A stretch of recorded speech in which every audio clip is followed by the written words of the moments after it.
Ma'am, we are live.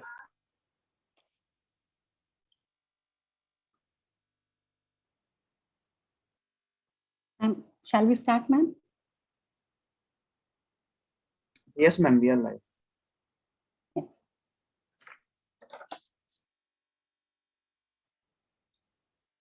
A warm good evening to all the respected speakers, faculty members, pediatricians, and pediatric endocrinologists. We welcome you to another edition of ISPAE's Academic and Clinical Education Series program, that is the ACES program. This is our 10th session of the ACES program, which we have been conducting from January 2021 onwards, under the leadership of Dr. Shaila, ma'am, who is the president of ISPAE ACES. I request Dr. Shaila, ma'am, to start the proceedings. Ma'am doesn't need any introduction. I welcome ma'am to kindly start the session.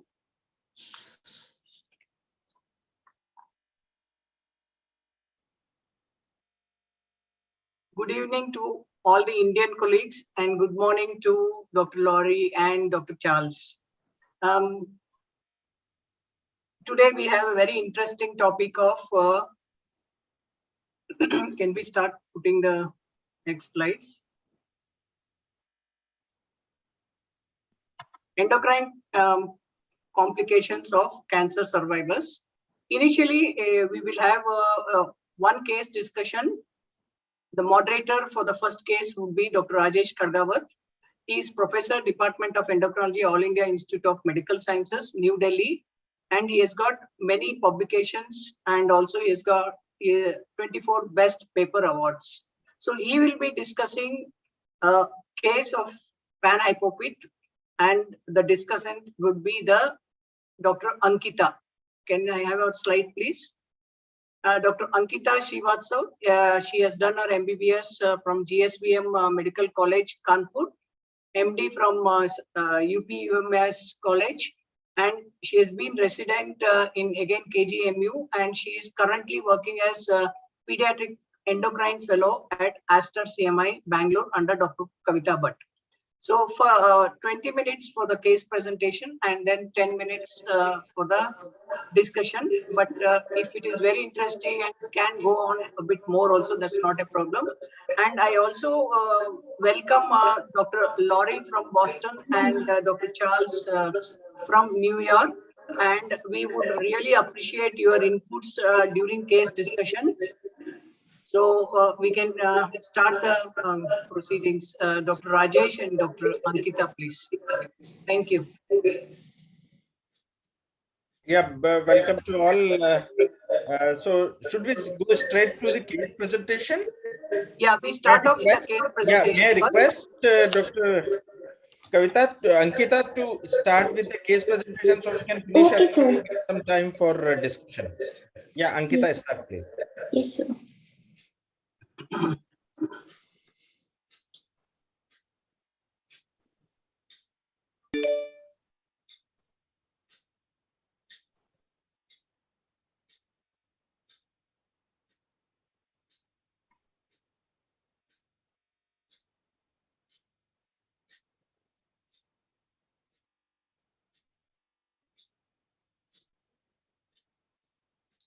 Good evening, everyone. My slides are visible. Yes, they are visible. Yes, Ankita, they are visible. Okay. So you are audible also. You can go ahead. Yes. Good evening, everyone. This is Dr. Ankita.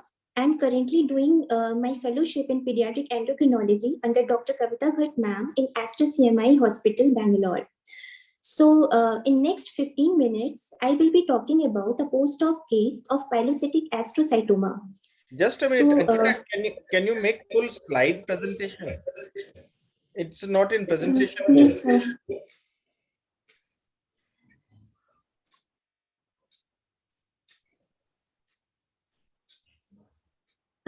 Is it that's okay? correct. Yeah, Okay. absolutely fine. Yes. Go ahead. Yes, sir. So we had a 14 years, 4 months old girl, status post partial resection of WHO grade 1 hypothalamic pilocytic astrocytoma, status post cyberknife radiosurgery, which was done after 2 months of resection. 20 days after this radiosurgery, she presented for endocrine workup. So at the time of presentation, on asking, she had complained of weight gain. So according to mother, child had gained approx 8 kgs weight in past 5 months. And mother noticed breast development in September 2016. However, it had not progressed. So actually she was having complaint of lack of puberty progression over the past 1 year. According to mother, pubic hair growth a little later was there, and even the pubic hair growth had not increased. According to mother, child had not grown tall in past 1 year. However, we didn't get any previous documented growth chart monitoring. Prior to diagnosis, she had complained of headache, vomiting, and subsequently blurring of vision over 3 days. As per discharge summary, she had transient DI in post-op period. At presentation to our side, she had no complaint of polyuria, polydipsia, constipation, headache, or blurring of vision. So on examination, at the time of presentation, her weight was 54.7 kgs, which was lying between 75th to 90th centile, as we can see here in the IAP growth chart. Her height was 152.7 centimeters, that is between 25th and 50th centile, as per IAP growth chart. Her BMI was 23.6 kg per meter square, and she was lying in overweight criteria. Her blood pressure was 108 by 72 millimeter of mercury, that was normal, and her breast development Tanner staging was 2 to 3.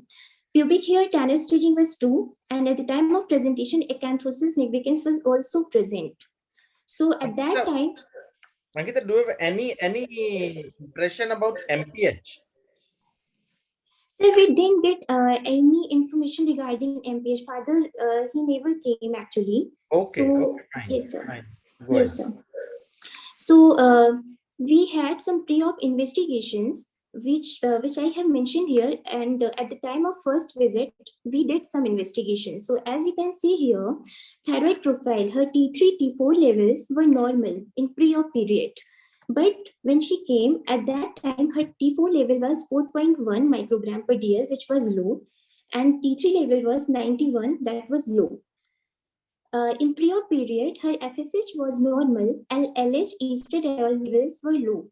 And during first visit, her FSH level, LH level, and estradiol level, all levels came low. Her IGF-1 level was also low in pre-op period as well as during first visit. We also did urine and serum osmolality along with urine and serum sodium level to rule out DI, and all reports came normal. She was lying in overweight criteria.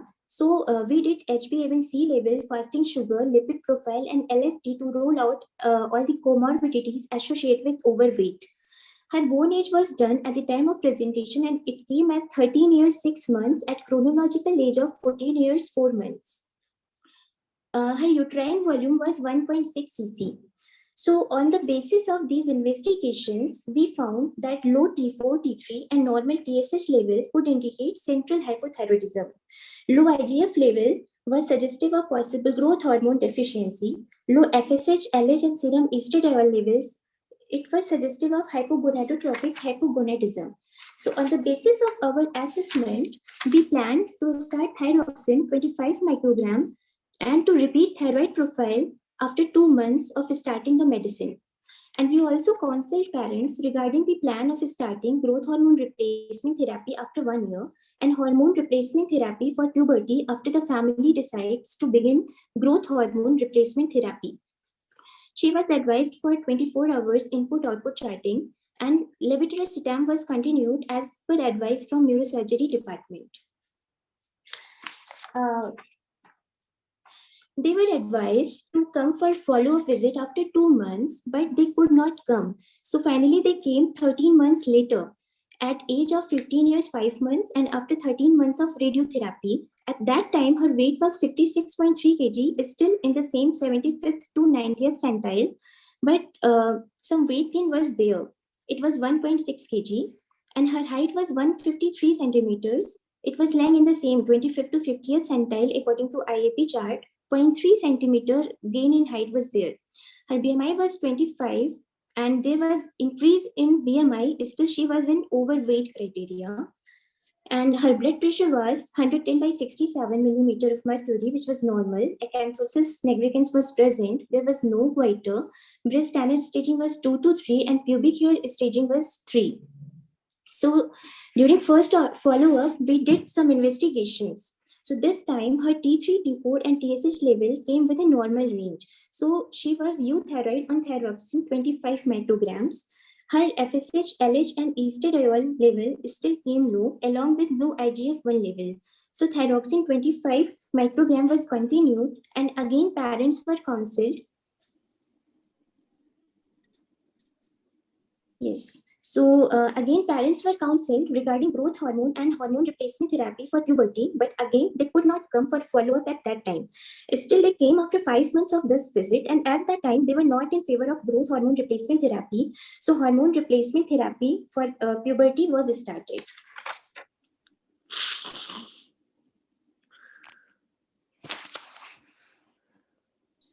Second follow-up done later, 10 months, and after 18 months of radiotherapy. At this time, she was having no fresh issues. Her weight was 57.4 kg. Yes, sir. Yeah, just some.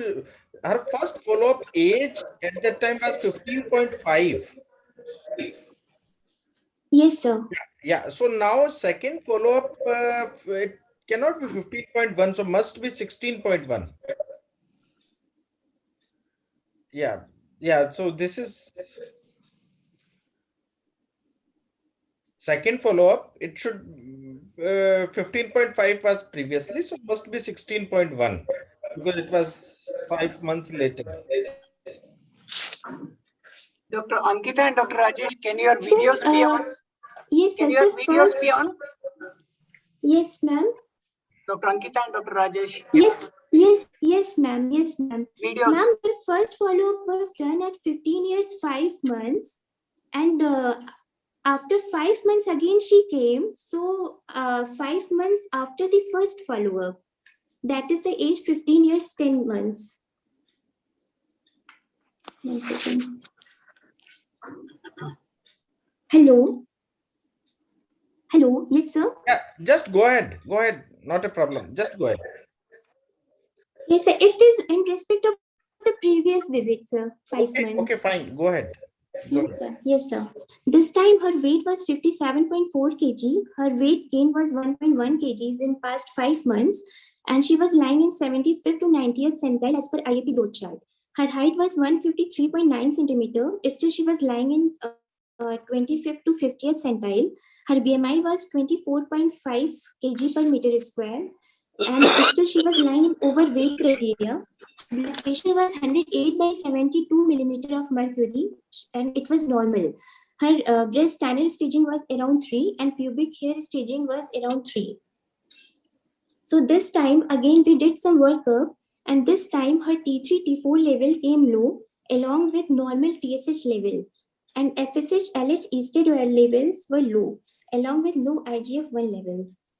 So as based on her investigations, this time her thyroxine dose was increased from 25 micrograms to 37.5 micrograms per day. Parents were not in favor of starting growth hormone therapy. So this time hormone replacement therapy for puberty, it was started. They were advised to come for follow 2 months later. So we followed this regime. Transdermal estradiol 50 microgram patch was only available. So with 1/8 patch, we started this therapy. This is the protocol which we followed. So again, because of COVID, they could not come after 2 months for follow-up, and they came later after 17 months in respect to previous visit. At age of 16.6 years and 2 years, 11 months of radiotherapy. At this time, her weight was 61 kg, still in the same 75th to 90th centile, and her height increased 5.1 centimeter, that is 159 centimeter, lying in 50th to 75th centile. Her BMI was 24.1 kg per meter square. Her blood pressure was 110/70 millimeter of mercury, which was normal. There was no goiter. Her breast standard staging was 4. Her genitalia, vaginal mucosa was pink, no clitoromegaly, and labia minora thin.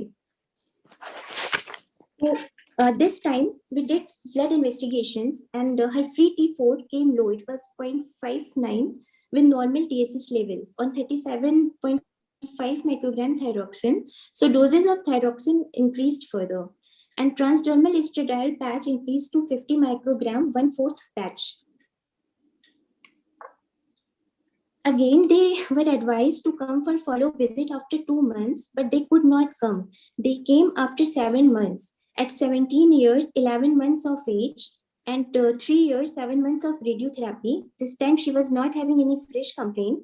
She had gained weight. It was 62.8 kgs in 75th to 90th centile. Her height was 159.9 centimeter. That is between 50th to 75th centile. And her BMI was 24.8. She was still overweight. She has been advised investigations because she came on 18th of this month only. Now they have to come along with all the investigations for follow-up visit.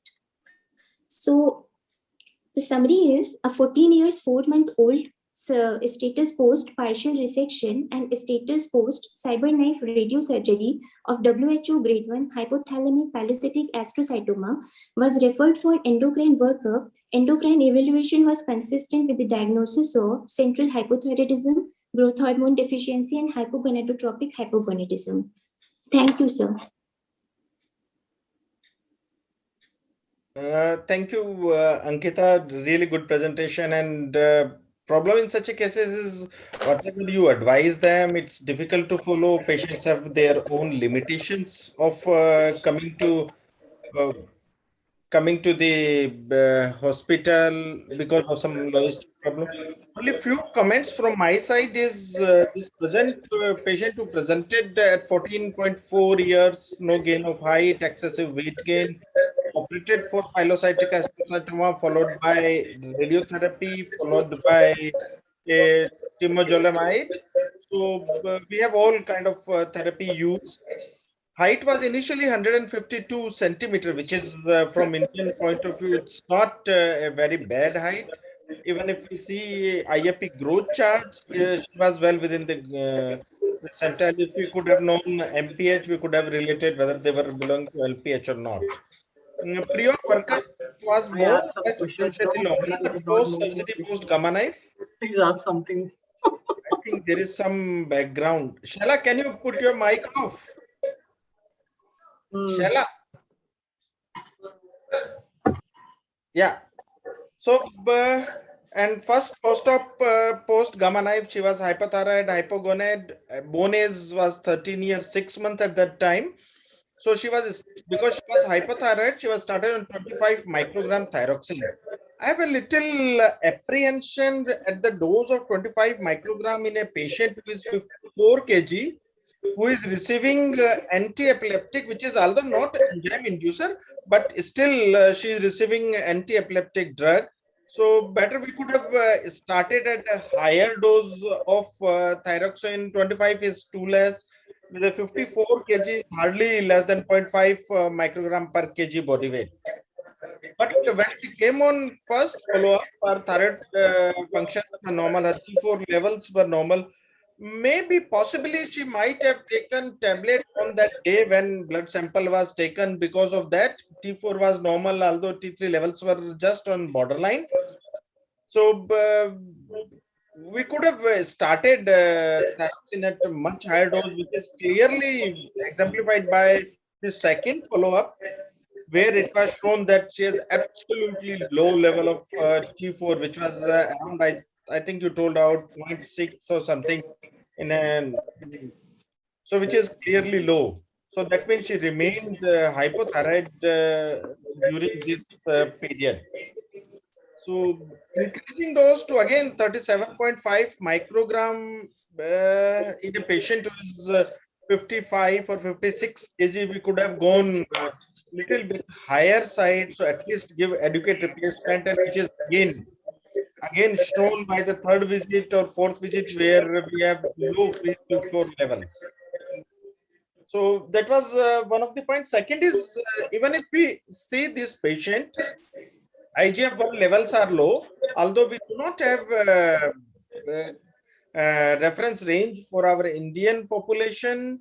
especially in this age group. But if we follow with the Western data available for normal IGF-1 level, looks clearly low. But in spite of that, she has grown good. So probably under the effect of estrogen, she has grown good. From 153, she has reached to 159. And for all Indian female, 159 is pretty good height. It's not height which is to be labeled as growth hormone deficient. Probably because this was a recent event which has affected IGF-1 level, but not affecting her height. And again, the point which is little bit against the use of growth hormone in such cases, bone age was quite advanced. She was 13.6 at the age of 14.4. So there is hardly gap between bone age and chronological age. So success with the growth hormone might have been affected with that. And major issue would we could have given little bit on higher side thyroxine, which would have made her euthyroid. So fine, our third visit was around the 16.6 years of age. She has grown up to 159. Another issue is at what age you start estrogen for pubertal induction in such cases? Sir, mostly we start by the age of 12 years, because if we start estrogen, then it will cause it as a fusion. So to prevent it, for the effect of growth hormone therapy, we usually start it slightly later. Not in growth hormone. Suppose if you see any case where you need to induce puberty irrespective of growth. So usually for like, if we correlate from the figures of Turner syndrome, they say 12 years, we start at 14 years. But if you withhold puberty induction for a longer period, there is concern that bone mass acquisition may not be that good if you start late.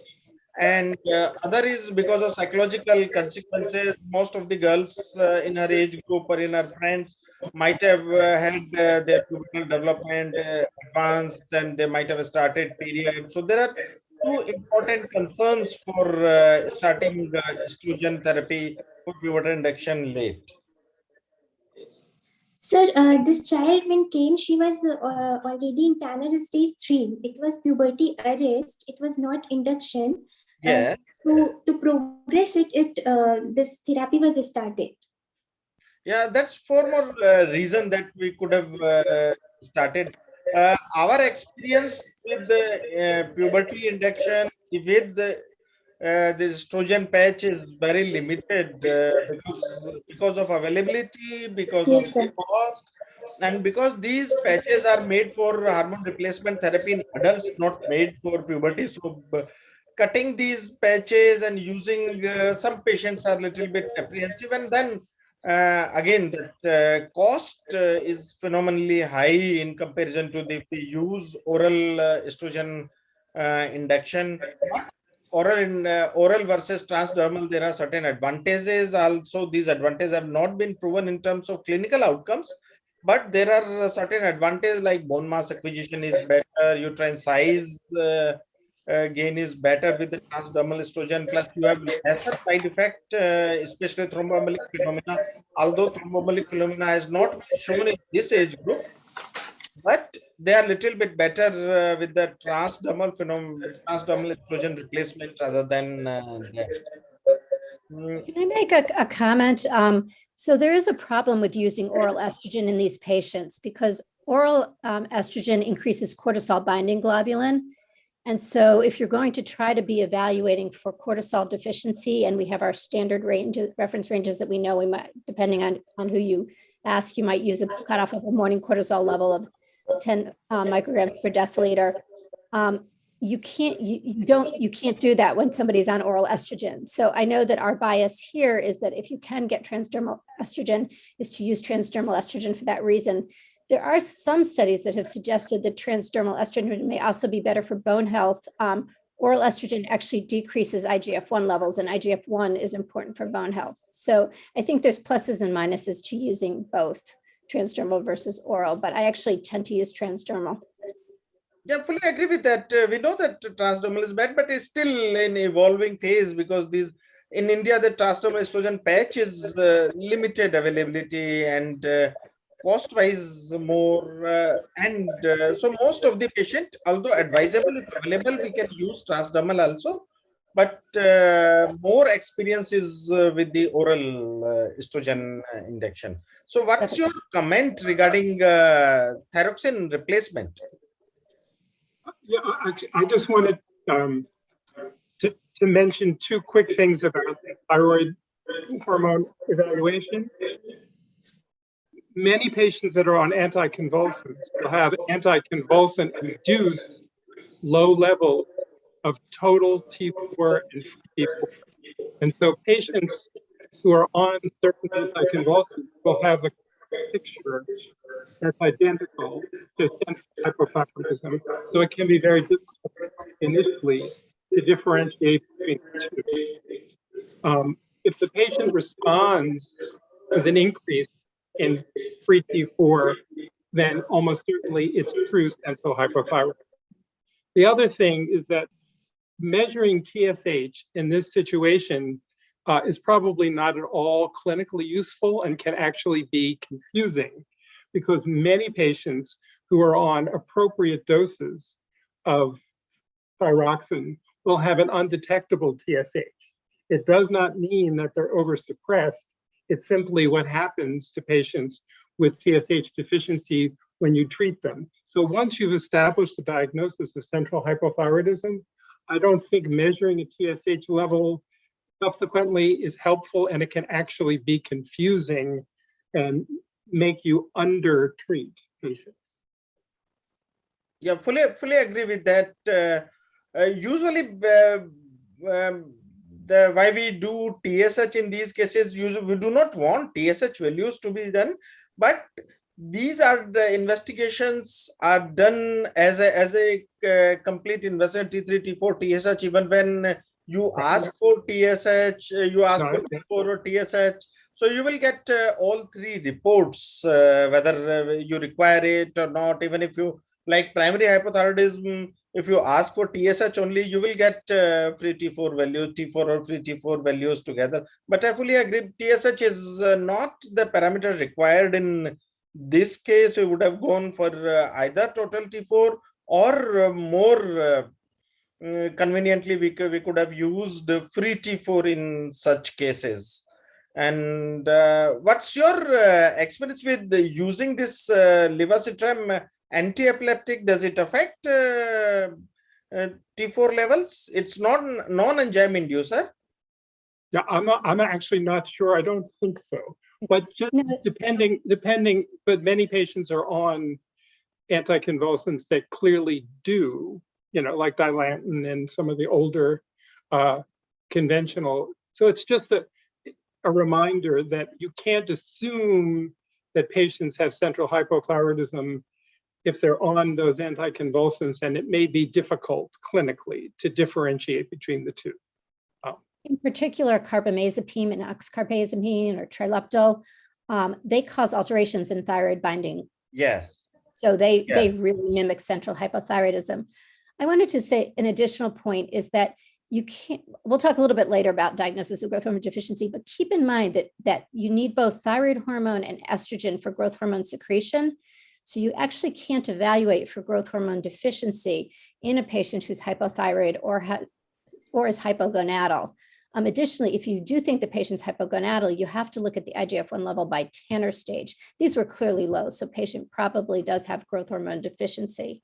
But that's, and then you asked about the growth, and obviously she's a reasonable height. And so you might not think about growth hormone, but keep in mind that patients who have hypothalamic dysfunction can have growth without growth hormone. Growth hormone, yes, fully agree with that. And which is likely in this case because she has grown from 152 point something to 159 without growth hormone replacement, just because that might be a part of pubertal growth spurt, which was not completed because of arrested puberty. And now she has completed that pubertal growth spurt. I think we are we are through with our time. There are a couple of questions in our chat box. Ankita, can you briefly go through and answer these questions?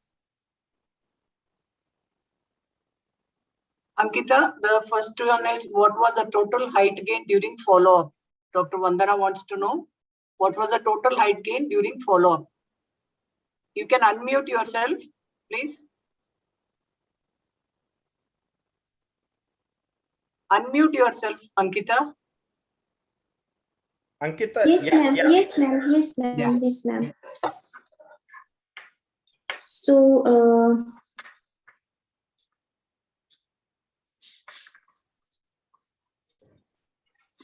the last height was 159 centimeter. Yeah, approximately 7 centimeter. Approximately 7 centimeters. Yeah, 7 Initially, it was 159.7. But still, we do not have final figure because we do not have the bone age, whether it's crossed that or not. So may grow 1 or 2 centimeter more, but 7 centimeter is good enough. And there is one more question, that at what level of serum cortisol do you replace with hydrocortisone in cancer survivors? So, can you please repeat? At what level of serum cortisol you will start Yes, sir. replacing it, or you can, if you make a diagnosis of hypercortisolism? If it is less than 10, in that situation, we have to go for some ACTH stimulation test to check the level of cortisol. And here, the all levels are above the 10 microgram per deciliter. And we call it as a low level if it is below 3 microgram per dl. Okay.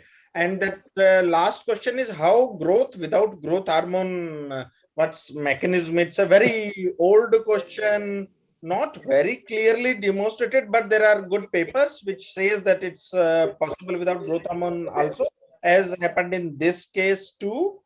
So can you throw some light on what's mechanism? So estrogen, we start estrogen for progression of puberty. In the low dose, it causes puberty onset, and in high doses, it causes puberty development. So we start growth hormone in these cases because it is more important to prevent all metabolic complications along with height also.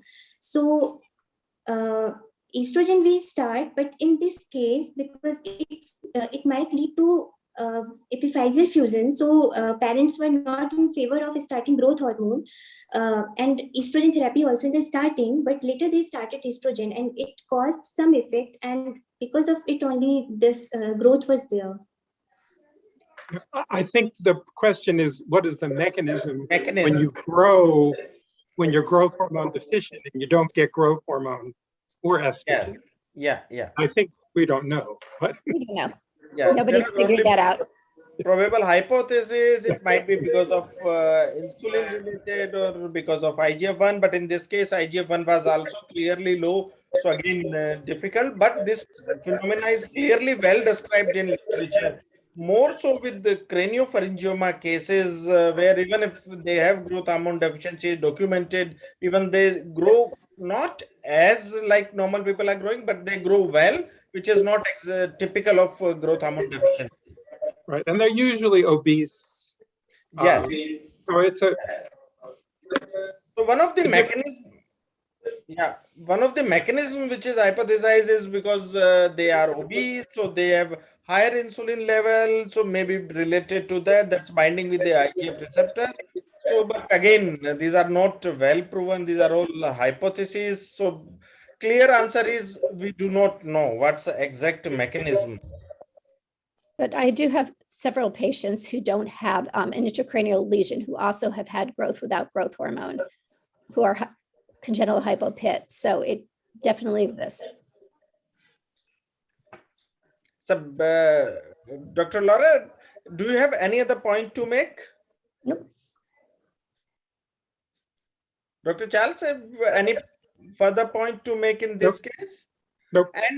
And suppose this case comes to, would like to start growth hormone if everything available and there is no issues regarding therapy. So would like to start growth hormone? At the Why don't we same time, discuss- sorry. I was going to say, we'll discuss that during my talk. Yeah, okay. So not to disclose that. Dr. Shala, I think we have exceeded Yes. just 5-6 minutes. So if you permit, we can go ahead with your our next session. Yeah, sure. So it's a great pleasure to introduce Dr. Charles Sackler. Is MD, University of South California, Fellowship in Pediatric Endocrinology, attending physician, and Professor Emeritus of Cornell College of Medicine, and is founder member of Childhood Cancer Survivor Study and founder and prior director Pediatric Survivor Program. So, and is author of more than 260 peer-reviewed papers. So it's a great privilege to hear, since you have been associated with the childhood cancer survivor study. We would like to hear more from you about what are the predictors of long-term endocrine consequences of childhood cancer survivors, who are more likely to develop, whether it's related to radiotherapy or whether it's related to chemotherapy, like alkylating drugs we use in management. Like in last case, we have used alkylating agent, whether they are associated, and if there is pituitary involvement, which one is more. We know from the previous studies that growth hormone suffers first, followed by thyroid axis, then gonadal axis. So over to Dr. Professor Charles Sackler for his lecture.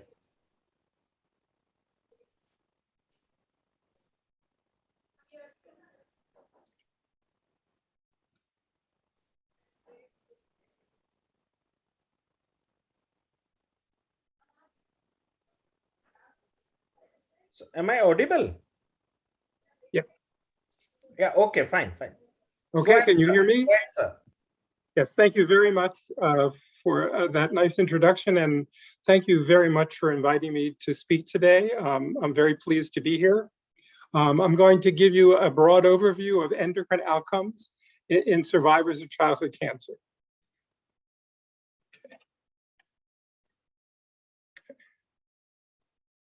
Okay, I have one disclosure, which is on this slide here. So this slide demonstrates for you the change in 5-year survival rates across all cancer diagnoses in children from the 1970s till the mid-2000s. And as you can see, if you look at the top for all sites, 5-year survival rates have gone from about 65% to over 80%. And if you look at the most common cancer of children, which is acute lymphoblastic leukemia, you can see survival rates have gone from a little over 50% to now being close to 90%, an extremely impressive number. If you look at Hodgkin lymphoma, survival rates are in excess of 95%. Unfortunately, there are still some malignancies, and particularly relevant to today's discussion, like CNS malignancies, where survival rates, while they've improved, are still suboptimal, and there's still room for improvement. Survival rates have improved so dramatically because of a variety of different issues. One of the main issues is the inclusion of multi-agent, multi-modality therapies. So the inclusion of radiation therapy, chemotherapy, and surgery for many patients. While they have caused a dramatic improvement in survival rates, they've also unfortunately been associated with long-term adverse effects.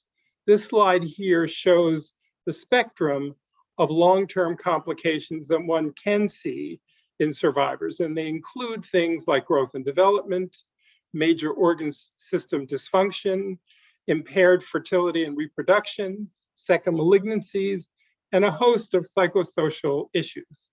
Today, we're going to focus primarily on endocrine outcomes and a little bit on growth abnormalities.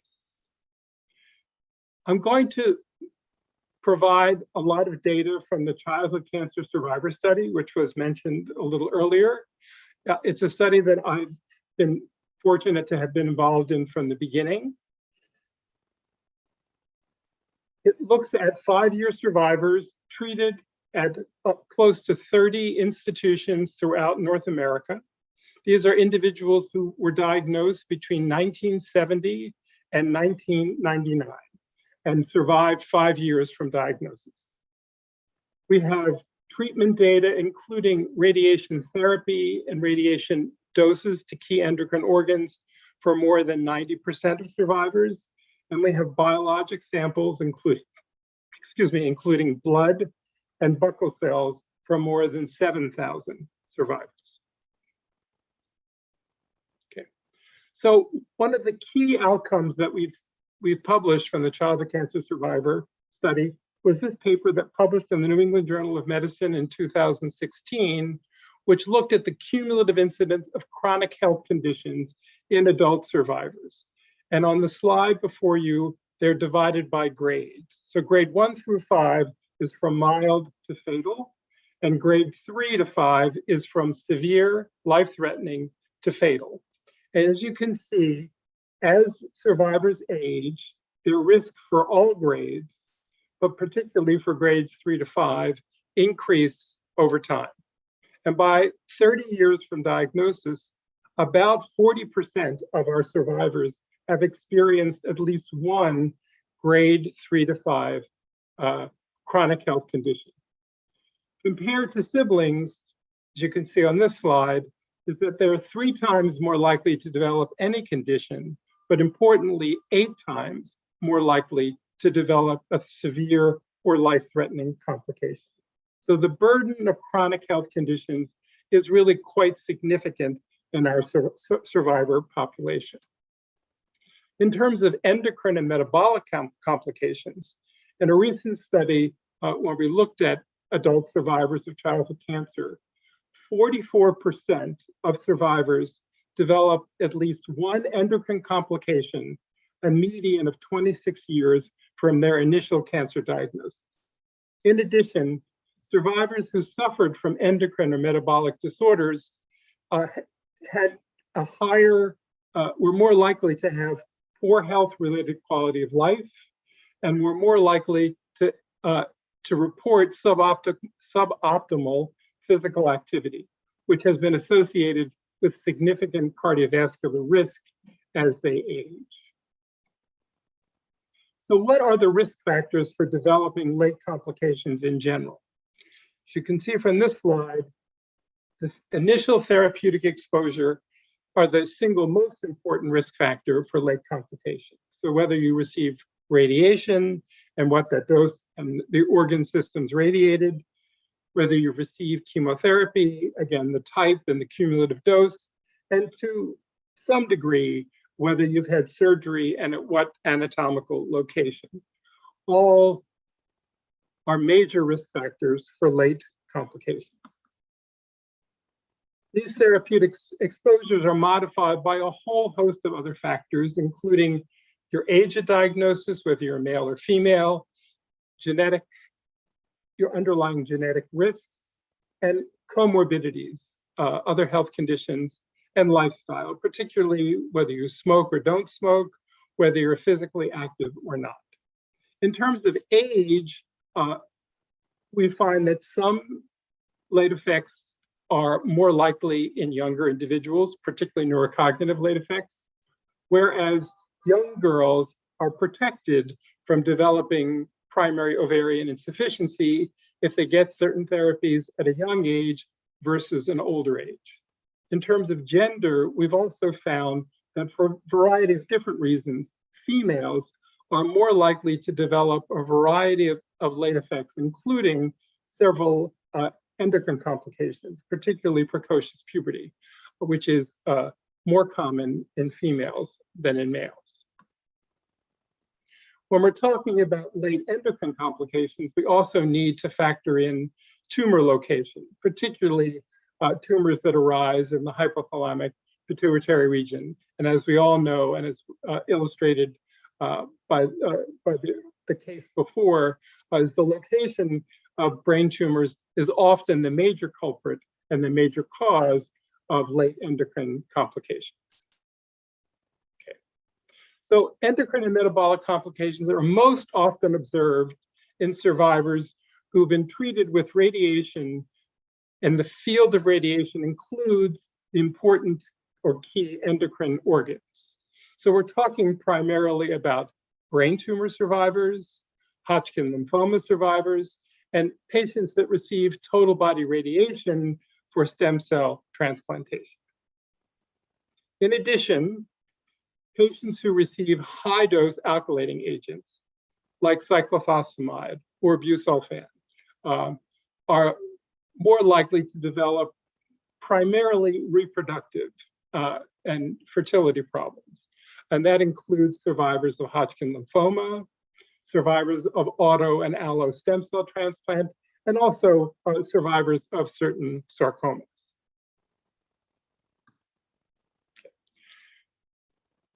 Since radiation is the primary therapeutic exposure responsible for most endocrine and metabolic complications, it is very important to understand that radiation-induced abnormalities are in general both dose and time dependent. So that means that the higher the dose of radiation in most situations, the greater the risk for specific late complications. And importantly, the longer the time interval between exposure to radiation and follow-up, the greater the risk. So for many, if not most of the complications that we'll discuss, the longer you're out from treatment, the greater the risk. So the risk does not disappear just because you haven't developed it in 5 or 10 or even 15 or 20 years. And so that has very important implications for counseling and for long-term follow-up. So what are the complications that we're talking about? Well, first of all, hypothalamic pituitary dysfunction is quite common, with growth hormone deficiency and early puberty being probably the most prevalent in the pediatric age group. Thyroid abnormalities, particularly primary hypothyroidism, although hyperthyroidism does occur, it occurs at a much lower rate. We see both benign and malignant thyroid neoplasms in certain survivor groups. And it's possible, although the data are very limited and somewhat conflicting, that there may be an increased incidence of hyperparathyroidism following NEC irradiation, but the data are very limited, and I don't think we know that for certain at this point. Gonadal dysfunction is very common, and in females it manifests both as premature ovarian insufficiency as well as impaired fertility. In males, we see both Leydig cell failure and more commonly impaired fertility. Abnormalities of bone health are also observed, with osteoporosis being the most common, although one can see osteonecrosis following very high dose radiation, particularly to the arms or legs, and rickets, which is very rare but does occur during active treatment with certain agents that cause tubulopathy and phosphate losing in the kidney. And finally, in terms of metabolic abnormalities, insulin resistance, the metabolic syndrome, and type 2 diabetes are observed in a relatively high rate in certain survivor groups, particularly those that receive abdominal and total body radiation. Insulin insufficiency occurs, but it seems to occur in a relatively small percentage of survivors. So we have a very long list of potential late endocrine abnormalities. This is an old slide from my clinic at Memorial Sloan Kettering. It only covers about 1,000 survivors, although it does reflect the breakdown of endocrine abnormalities that we observed in my clinic. It's important to appreciate that every clinic will be somewhat different depending on the kind of patients they see, if they have referral bias for certain kinds of patients over other patients. But as you can see in this slide, at least in my experience, the most common endocrine abnormalities that we saw were primary ovarian failure, growth hormone deficiency, and primary hypothyroidism. And so I'm going to focus on those outcomes primarily in the rest of my talk. So this is an early study that we did in Hodgkin survivors in the childhood cancer survivor study, in which we looked at the probability of developing primary hypothyroidism. And as you can see, the higher the dose of radiation to the thyroid, the greater the risk. The patients that got greater than 45 gray, which we no longer use, had an extremely high risk of primary hypothyroidism, whereas patients who received no radiation had really no evidence of an increased incidence of primary hypothyroidism. Additionally, the longer you followed the patients, the greater the risk across all radiation doses of them developing primary hypothyroidism. In a recent paper that's just available online, in which we looked at several thousand survivors from the St. Jude cohort, in which about 14% developed primary hypothyroidism, we found that patients with hypothyroidism were more likely to be frail, which is a surrogate for aging and for premature mortality, for dyslipidemia, and for impaired physical quality of life. Interestingly, in the patients who had TSH levels that were maintained in the lower half of the normal range actually manifested a better quality of life than survivors who had TSH in the upper level, in the upper normal range, or who had TSH levels above normal. Interesting and needs to be replicated in other studies. In terms of the prevalence and risk factors for primary or premature ovarian insufficiency, the exposures that have been associated with a high risk of developing premature ovarian insufficiency are listed on the slide. And it's primarily high dose radiation. So if the ovary receives greater than 15 gray in a younger child, or greater than 10 gray in an older child, and as you're aware, the number of primordial follicles decreases as one ages. So it takes a higher dose of radiation to induce ovarian failure in a young patient compared to an older patient. As well as patients that receive a high dose, CED is cyclophosphamide equivalent dose. So patients that receive more than 8 grams per meter squared of cyclophosphamide or an equivalent of another alkylating agent, or receive any pelvic radiation and any cyclophosphamide, are considered to be at high risk. And from the childhood cancer survivor study, the data show that the prevalence of premature ovarian insufficiency increases quite strikingly.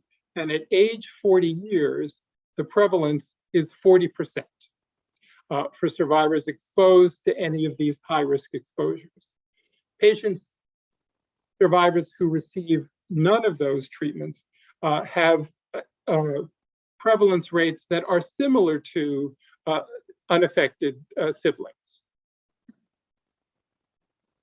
So in terms of risk of hypothalamic pituitary dysfunction, this slide gives you the various cutoff levels of radiation dose required to develop clinical evidence of various hypothalamic pituitary abnormalities. As you can see, patients that receive greater than 18 gray are at risk for developing both growth hormone deficiency and precocious puberty, whereas doses greater than 30 gray are generally required to induce gonadotropin deficiency, TSH deficiency, or ACTH deficiency. Finally, patients that receive very high doses are at some risk for hyperprolactinemia because of severe hypothalamic injury and loss of dopamine tone. This is a very rare complication and is probably not clinically relevant in the majority of situations. So this is a slide from the Dutch cohort, in which they looked at really early onset neuroendocrine abnormalities in a large group of brain tumor survivors. This includes patients with hypothalamic pituitary lesions, as well as patients that received radiation to the hypothalamic pituitary area. So it's a combination of both tumor and surgery, as well as radiation-induced abnormalities. And it's really focused on the first 5 years from diagnosis. And as you can see, growth hormone deficiency is certainly the most common neuroendocrine abnormality, followed by precocious puberty and TSH deficiency. Deficiency of LH and FSH and ACTH is relatively rare in this group of patients, particularly in the first 5 years.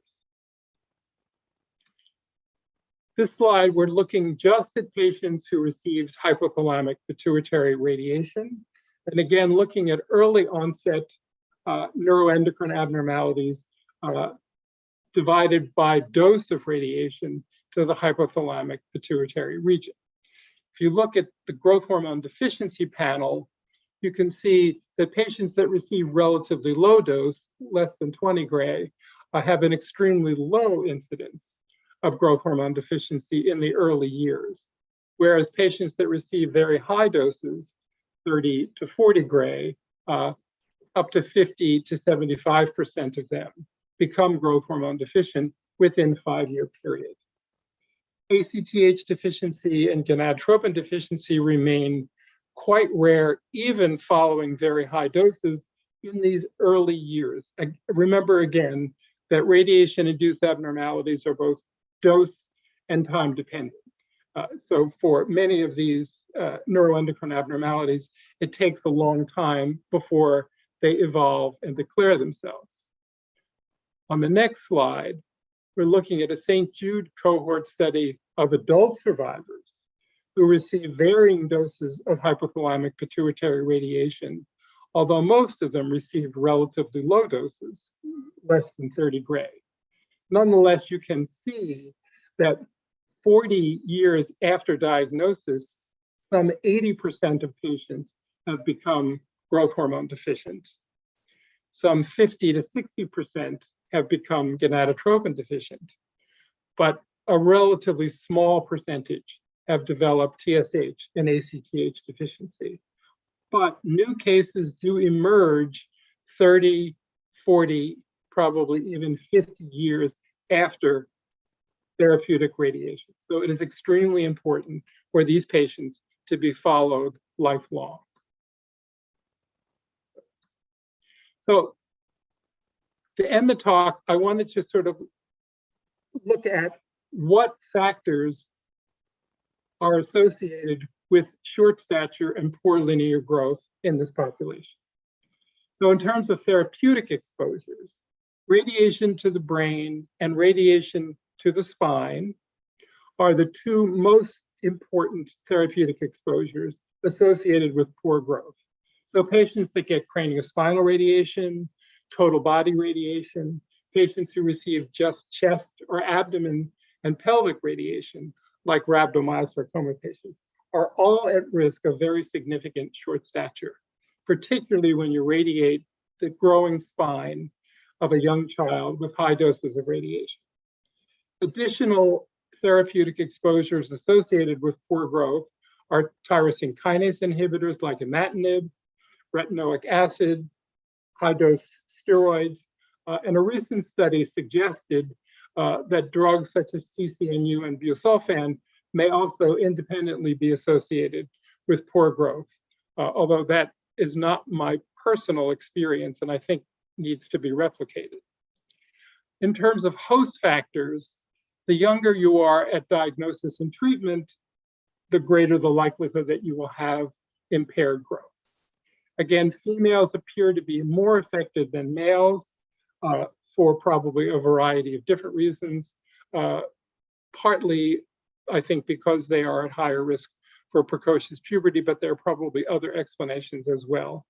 And finally, patients that have growth hormone deficiency and early puberty are also independently at risk for poor linear growth. patients that manifest multiple of risk factors obviously will be very severely affected. So patients who are young when they receive craniospinal radiation, who go on to develop growth hormone deficiency and precocious puberty, such as medulloblastoma survivors, will be profoundly at risk and will end up, unfortunately, very, very short, despite everything that we do. And I'm sure that Dr. Cohen will talk somewhat about this in her presentation. So in conclusion, endocrine complications are highly prevalent, particularly in survivors who receive radiation to critical endocrine structures and receive high doses of alkylating agents. Growth hormone deficiency is the most common neuroendocrine disorder, and it's seen following radiation doses of 18 gray or greater, and in survivors who have tumors and/or surgery in the hypothalamic pituitary region. In general, risk for late effects increases over time. Endocrine and metabolic disorders are associated with adverse physical and quality of life outcomes, and lifelong surveillance is required for those at risk. I just want to acknowledge all of my many colleagues who've been involved in the childhood cancer survivor study and the St. Jude cohort study, and all my colleagues at Memorial Sloan Kettering. I have received support from the National Institute of Health for a variety of these studies. And thank you very much for your attention, and I'm happy to answer any questions.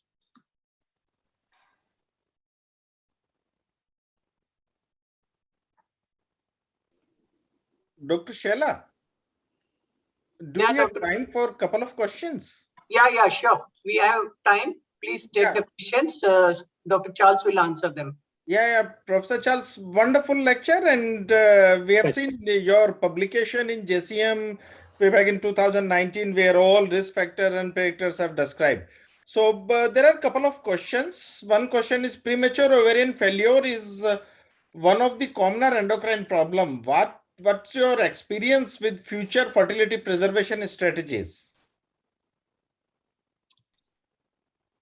So are you asking me what strategies to use before preservation of fertility before starting chemotherapy or radiotherapy in these cases? Right. So it's kind of an evolving situation. I think right now for prepubertal females, anything is considered experimental. There are no standard accepted therapies other than freezing either premature follicles or freezing strips of ovarian tissue.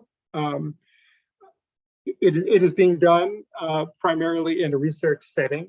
There have been very few live births in the situation where the tissue is taken from a prepubertal female, although it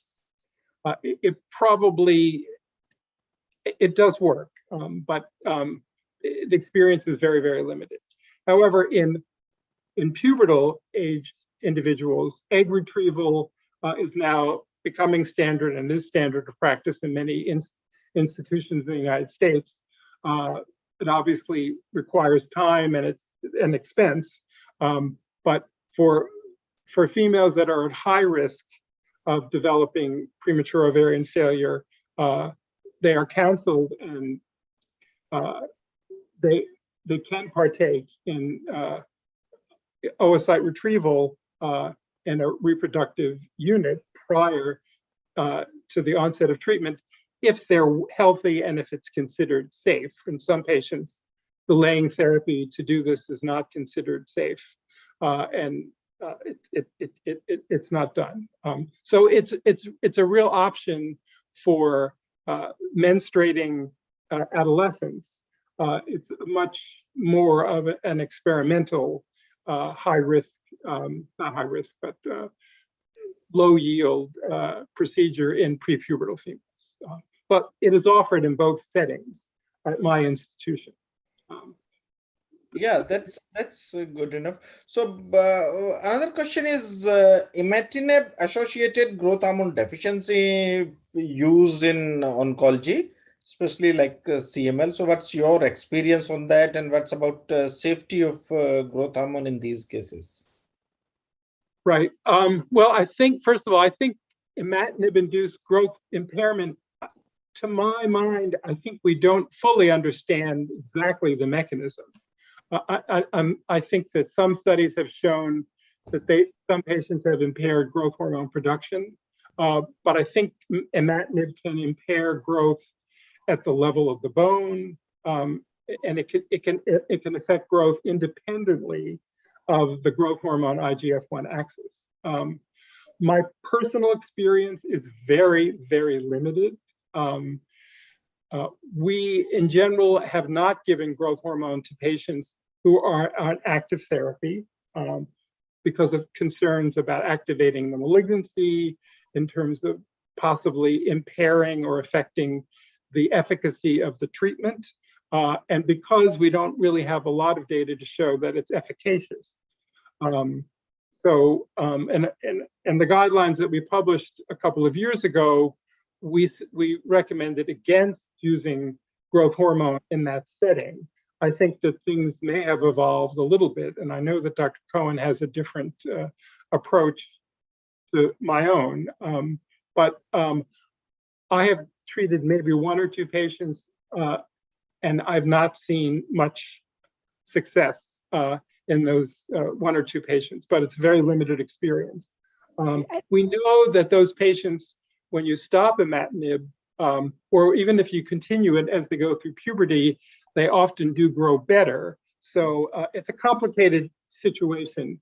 But my personal opinion is I'm not that comfortable using it, both because of safety and efficacy concerns. Yeah, I would just add to that imatinib, I think its major effects on growth, it's known there's direct effects on the growth plate. It's known that there's thickening of the epiphyseal growth plate and that there's impaired bone length. So our recommendations are really are to use growth hormone for patients who are truly growth hormone deficient. And while there are case studies that suggest, a couple of cases might have growth hormone deficiency or growth hormone insensitivity, knowing the problems with diagnosing growth hormone deficiency, it's just not really clear those patients have growth hormone deficiency. And I have not treated patients who are on imatinib. And one of the common problem faced in such patient to having hypopituitarism, like we have seen in case we have Ankita has presented before. So one question, I would like to go for GH stimulation or alone IGF-1 level is sufficient to start growth hormone therapy? Can we hold on that to my talk? I think let's let Lori cover that. I think it's a little bit controversial. Not everyone, but I think personally, I insisted on formal growth hormone stimulation testing in all my patients in order to establish the diagnosis of growth hormone deficiency. I don't rely on IGF. Even if they have multiple pituitary hormone deficiency. If there are multiple hormone deficiencies, no, but that's generally not the case. Certainly with radiation induced, usually those patients present with isolated growth hormone deficiency. So those are the much more common situation that we see, in the oncology setting, is the radiation induced ones. I think the cranios or the multiple patients that have pan-hypopit, it's easier, I think. But again, I think Laura is probably going to cover that. So. And I agree with you 100%. Yeah, I think Dr. Laurie will be covering those things. Just one more question, management of precocious puberty. Rajesh. There was one more question. Just I'll go through that question. Management of precocious puberty. We are seeing a lot of children while they are on chemotherapy and also in children with tumors on hypothalamus. So is there a change in doses or regimen should be followed? Leprolide 11.25 milligram every 3 monthly is what regime we follow here. So this is the same treatment plan you are using there? Yes, I treat those patients the same way I would treat a patient with idiopathic precocious puberty. We have never used, we obviously monitor them, and if they don't suppress, we change the dose. But in general, I found that there's this responsiveness is similar, and we use the same strategy. We don't have a specific strategy for the oncology patients. We have one very interesting question. Could you please share your experience of using GnRH analogs before and during cancer treatment in pubertal girls for fertility preservation? Is it routinely used? We don't. 25 years ago, we tried it. It never worked, and we don't use it. So I'm not a fan. I think the data are pretty clearly. I think the fact that we're talking about it 25 years later and people are still disagreeing about it tells us that we don't have a silver bullet. I think the data are pretty clear that it does not work in these settings, and I don't use it. I would just add that I've seen that our oncologists use it to suppress menses, and I'm still seeing POI when they come off of it. Yeah, I mean, Thank you very much. Yeah. Thank you. I would agree with that. But in terms of Thank the you, aim of Professor fertility Charles. preservation. Thank you, Professor Charles. Wonderful lecture. We learned a lot. And now over to Dr. Sudha again. Dr. Shella. Deepa, next slide. Nirav, please project the next slide. So after this excellent talk by Dr. Charles and good case discussion and lot of questions covered, we'll move to the next session. That is, first would be the case presentation by Dr. Manjunath, and the moderator is Dr. Pinaki Datta. The case will be of primary ovarian failure, and the moderator for this is Dr. Pinaki Datta. He's done his DM endocrinology from PGI Chandigarh. Proud to say I am also from PGI Chandigarh. So he's had many academic and clinical achievements and contributions, approximately more than 240 publications in peer-reviewed journals. And I think Pinaki, you are also a very good photographer, because you always send nice sceneries and pictures in the WhatsApp group.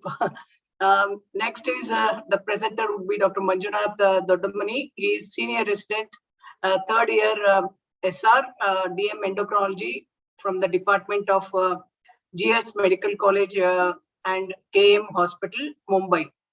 The mentors are Dr. Tushar and Dr. Anurag from KM Hospital. Over to you, Dr. Manjunath and Dr. Pinaki, please. Yes, Manjunath, welcome. So kindly present your case without wasting much time. Yes. It would be nice if the moderator and the presenter's videos are on.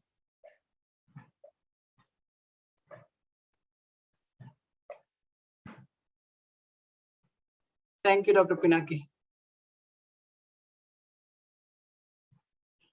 Good evening to everyone. I will start my case. Here is a 15-year-old adolescent who is born of non-consensual married couple. She presented to us with a history of poor breast development and failure to reach spontaneous menstruation. And her birth history was non-contributing. It was not significant. It was not contributing to her present complaints. And at age of 2 years, her mother noticed a round polypoid mass, which was appearing like a bunch of grapes protruding from the vagina, and it was associated with bleeding. A biopsy of the mass showed small tumor cells with oval nuclei and tennis racket appearance in cytoplasm, concentrated within the vaginal epithelium and in the loose fibromesenchymal stroma. And IHC of the tumor cells showed positivity for MyoD and myogenin, which was suggestive of sarcoma botryoides, which is a very rare variant of rhabdomyosarcoma, embryonal variant of rhabdomyosarcoma. And next CT scan was done from neck to pelvis to know the extent of the disease, to know the metastatic lesions if they are present. It showed evidence of bulky soft tissue neoplasm involving the vagina and extending inferiorly up to the introitus. And it also showed the evidence of bilateral internal iliac and inguinal lymphadenopathy. So then she was planned for the combined chemo radiation therapy. She received chemotherapy, which was consisting of vincristine, dactinomycin, cyclophosphamide, alkylating agents. And she also received external beam radiotherapy, which was focused to the pelvic region, with cumulative dose being 50 gray, which was given in the session wise 25 fractions. and she complained of urinary urgency in urination at the age of 12 years, for which she underwent bladder cystoplasty. Details of the surgeries are not available, and currently she is in remission with respect to the primary disease rhabdomyosarcoma. And follow-up CT scan showed no evidence of rectoperitoneal lymphadenopathy, no metastatic lesions are seen, and there was complete regression of the pelvic mass. Coming to present history, she presented with, as I already told, poor breast development and primary amenorrhea. That is poor pubertal development, no pubertal development. On inquiry, she didn't no history of atypical genitalia and no history of anosmia, synkinesia, or any skeletal effects, no history of sinus symptoms. No features of intracranial lesions, no history of short stature, other features suggestive of pituitary hormone deficiency, and no history of fever, anorexia, and any chronic illness. The family history was not significant. There was no history of pubertal delay, no history of premature ovarian insufficiency in family, and developmental history was up to date. On examination, her height was 152.5 cm for MPH of 156 cm. It was within the 2 standard deviations from the MPH. Her arm span was 154 cm. US LSS was 0.92, thereby ruling out the eunocardism. She didn't have eunocardism, and pulse rate was 80 per minute. And we saw for the radiofemoral delay, there was no radiofemoral delay. BP was 110 was 17, supine position, right upper limb, and there was no significant difference between the BP among the all the 4 limbs. Systemic sexual maturity rating showed P1, absence pubic hair, B1, A1, and systemic examination there was no abnormal detected, and especially CVS we couldn't hear any murmurs, and it was normal. The S1 is to heard, and no abnormal detected in cardiovascular examination. There were, and on a generalization there was no webbing of neck, no short stature, and no skeletal abnormalities. Coming to the investigation, routine in CBC, LFTRP revealed normal investigation, and other hormone levels revealed increased FSH and LH levels, increased gonadotropin levels, and TFT was normal. And ultrasound showed mild bilateral hydrouretan nephrosis. Otherwise, study was normal, and karyotype was 46X karyotype, thereby ruling out the possibility of Turner syndrome as a cause of primary amenorrhea. So, diagnosis of hypergonadotrophic hyperthyroidism cat, and etiology being chemotherapy and radiation therapy, as she has received both therapies. And treatment, she was started on calcium and vitamin D supplements for her bone growth, bone development, and gradually escalating doses of estradiol valerate was started, which was followed by the medroxyprogesterone acetate, with which she attained menarche. I would like to cover some theoretical part, which has already been covered by the Professor Charles. Primary ovarian insufficiency, the age at menopause is normally distributed. If we plot the curve, it is bell-shaped curve, suggesting normally distributed, and the mean age is 51 years, with the 2 standard deviation being the 40 years and 60 years. As you see in this graph, here it is 90% and 50%, the 40 and 60 years. That's why the cutoff of 40 years has been taken from this statistical point of view, as the minus 2 standard deviation comes to the 40 years. POI is defined as amenorrhea for at least 4 months and sex steroid deficiency, and 2 records of FSH concentration more than 40 international units, which are measured at least 1 month apart. And this develops in sequentially. There comes occult POI. First stage is normal, and when there is only biochemically it is proven, when there is a serum FSH level will be elevated, the patient will present with only fertility, low fertility, reduced fertility. Otherwise, menses will be regular, and overt there will be irregular absent menses along with the low fertility. And the response to the chemotherapy vary with the individuals, as shown here, as shown in this figure.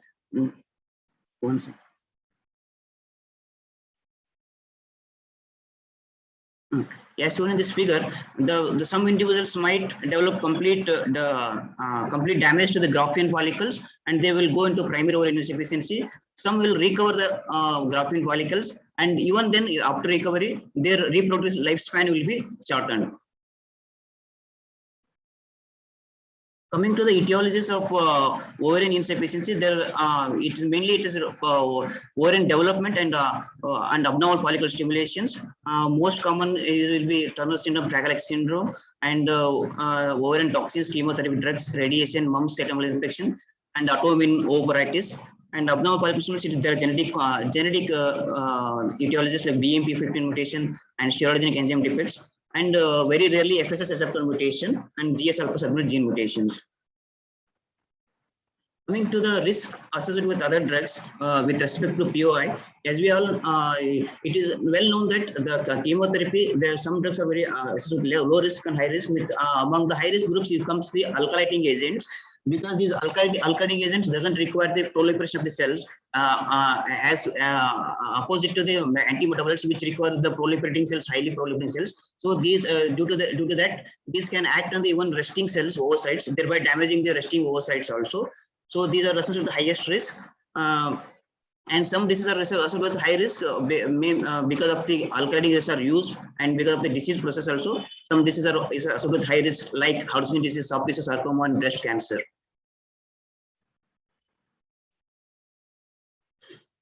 This is a paper, or this one paper. We should show the results of some subjects who are childhood cancer survivors, age 15 to 19 years, who had completed therapy for more than 2 years ago. It showed in female gonadal function females, it took 48 patients. It was shown sex hormone replacement less than 13.1 years. So around 6 patients required sex hormone replacement therapy, which comes to around 25%, which is very significant. And even after 13.1 years also, it is 29 years. So there was no difference. However, it is significant. Significant proportion of patients are going to require estrogen therapy after chemotherapy. And even time since of therapy less than 5 years or more than 5 years, it was also equal fraction. Coming to the gonadal function in males, the testosterone low less than 3 to 2 patients, around 7.4% developed testosterone deficiency, and testicular volume decrease in 3.7% of patients. And it was same. It was always similar in patients with more than 14.6 years of age. And patients developed azoospermia in 40% of the patients who gave the semen for analysis. In any whenever we are defining the gonadotoxicity, we will use the cyclophosphamide equivalent dose, because many times the patient receives the combination of the drugs. So we have to define the risk associated with the individual drugs. So this is the equation which has been done. So if you see, there is the highest risk will be the thiotepa and nitrogen mustard. They have the highest risk with respect to cyclophosphamide. With respect to gonadotoxicity. This is, as already told previously by the Professor Charles, the risk is associated with the dose. As you see, the later the age, the risk is more, and also the risk will be more with higher the dose. The prevalence of POI will be more with the higher dose and at the higher dose, and same with the radiotherapy also. The risk will be more at higher doses. This is a graphical representations, how frequently and how severely the glands are affected. As you can see, light colors depicts the less effect, and dark color affects it's severely affected. So radiotherapy, and with the radiotherapy, will be more severely affected compared to the chemotherapy. And most frequently affected are hypothalamus and thyroid and gonads. The magnitude of radiation effect is related to the dose and fractionation. The single high dose will cause more damage than which if it is given in the fractions, and age at the time of radiation exposure. The effective sterilizing dose required is more in infants compared to at age of 10 years and 20 years of age. So lesser dose is required at the as the age progresses, maybe because that they have lesser drop-in follicles. And how to evaluate the primary ovarian symptoms? It should be started at the age of 11 to 12 years. As a rise in concentration of serum FSH is quite specific and sensitive tool to diagnose POI. Determination of FSH level is recommended screen tool in girls with at risk for POI at age of 12 or up to 12 years. And AMH measurement is not recommended because it can also be affected with systemic diseases, and even females with the low AMH levels can have pregnancy. So we cannot just based on AMH levels we cannot predict the fertility. So it is not universally recommended for POI prediction. And other differential diagnosis should also be, whenever a patient with history of chemotherapy, we should, there is high chance that it is primary ovarian symptoms is due to chemotherapy, but still we have to consider other possibilities like X genetic defects, terminal syndrome, autoimmune ovarian insufficiency, and evaluation of stigmata with peripheral blood karyotype, as we have done in our case profile. intervention. There are interventions some interventions like ovarian tissue cryopreservation, which has been very well described in adult populations after puberty. There are case reports of 40 to 50 case reports, but in pre-pubertal, if you come to pre-pubertal, there are only 2 case reports which I came across. One case of sickle cell anemia, one case of thalassemia. They had done cryopreservation of the ovarian tissue pre-puberty before doing the transplantation, and they've successfully done the autograph, and the successful fertility was done. In only 2 case reports are there. It still remains experimental till now. And oocyte cryopreservation in the post-pubertal females is a very well-established method and should be offered to all post-pubertal adolescents at risk of POI at age more than 60 years. There is another procedure, ooprexy, but it is not recommended by all guidelines. It is not recommended by all guidelines, but it has been suggested. And another one interesting therapy is, as we all know, the high gonadotropin levels, they will accelerate the apoptosis. As we have seen in the Craniophrangioma syndrome, high FSH LH levels accelerate the apoptotic process in the descending glands. The same fact has been derived here. So suppression of FSH LH, which can decrease the accelerated apoptosis, which has been, one meta-analysis systematic review has been done in breast cancer patients, where they suppressed FSH LH with GnRH therapy, and they found that prevalence of POI was 14.1% in GnRH group compared to 30.9% in the control population, which was outside of 0.38, coming to significant. So this can also be applied, but it has not been done. It has been done till now, but this can also be applied in if possible.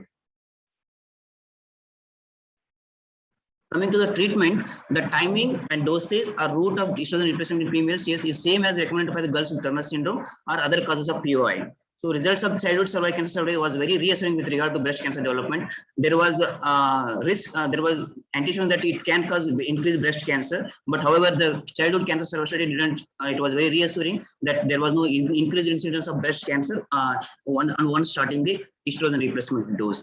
So, as we all know, with the Turner syndrome, we start with the low dose estrogen should be started for the induction puberty at the age of 11 to 12 years, as to prevent the premature fusion, and gradually increase the dose to reach adult dose over 2 to 3 years. And we will add progesterone once breakthrough bleeding occurs, or up to 2 years of estrogen replacement. And these are commonly in our patient we use estradiol valerate, or starting at the dose of 0.25, and we gradually increase the dose to 2 mg, and then we added progesterone up to which we attain menarche. This completes my. Thank you. Thank you, Manjunath, for an elaborate presentation. So I have just a comment and a question to you. One is the clinical features of Kalman syndrome and Turner syndrome in an obvious patient of rhabdoid or buttoid embryonal rhabdomyosarcoma of the vagina who received chemotherapy will be relatively redundant in if you take things clinically. And the second thing is you have told the use of estrogen and breast cancer. It is actually controversial. Do you think estrogen do cause breast cancer, or progesterones are more culprit for development of breast cancer? Estrogen, sorry, the hormone response, if the estrogen receptors are present, then estrogen is more culprit. Do you know the results of WHI study? Have you gone through it? No, sir. No. So you can go today and read it. So more than estrogen, progesterone is a more important culprit for development of breast cancer. Estrogen is less likely to develop breast cancer. Yes. So now the case is open for comments and questions from the audience. Can you go through the chat box and tell what are the answer one by one? There are no questions as it. I think Dr. Charles wants to say something. Yeah, you didn't mention in this particular patient, if you give her estrogen and progesterone, would you expect for her to menstruate? Would you be concerned if she didn't menstruate? She started menstruation, sir. She started menstruating with the Okay. therapy. Okay, the reason I ask is she got a very high dose of radiation to her pelvis, and it would not be at all unlikely that she has fibrotic uterine tissue, and that she may stop menstruating at a young age, she may never respond normally to estrogen because of the fibrosis from the radiation that she received. So just wanted to sort of point that out, that, you know, when you give such a high dose to the pelvis, the uterus itself receives an extremely high dose of radiation and will suffer consequences of fibrosis over time. Yes, sir. We also had that concern because as she had received very high dose of radiotherapy and chemotherapy radiation, but fortunately she started menstruating with estrogen replacement. Thank you. So if there are no more comments, we can now proceed for the next lecture. Manjunath, can you stop sharing? Yeah. Manjunath, please stop sharing. Nice presentation, Manjunath. Thank you so much. Thank you so much. Because of lack of time, yes.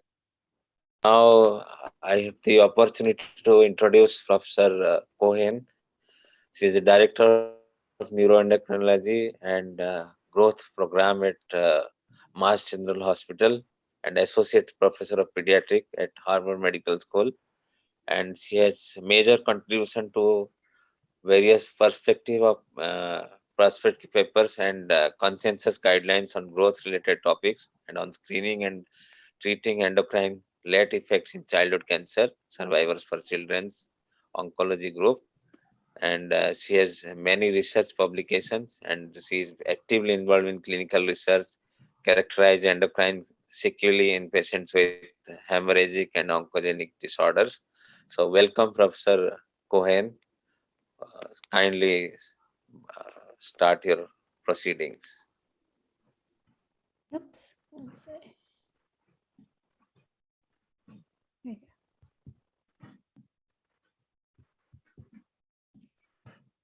Thank you for the invitation. So I work at both Boston Children's Hospital and on consulting staff at Dana-Farber Cancer Institute. Let me just, okay.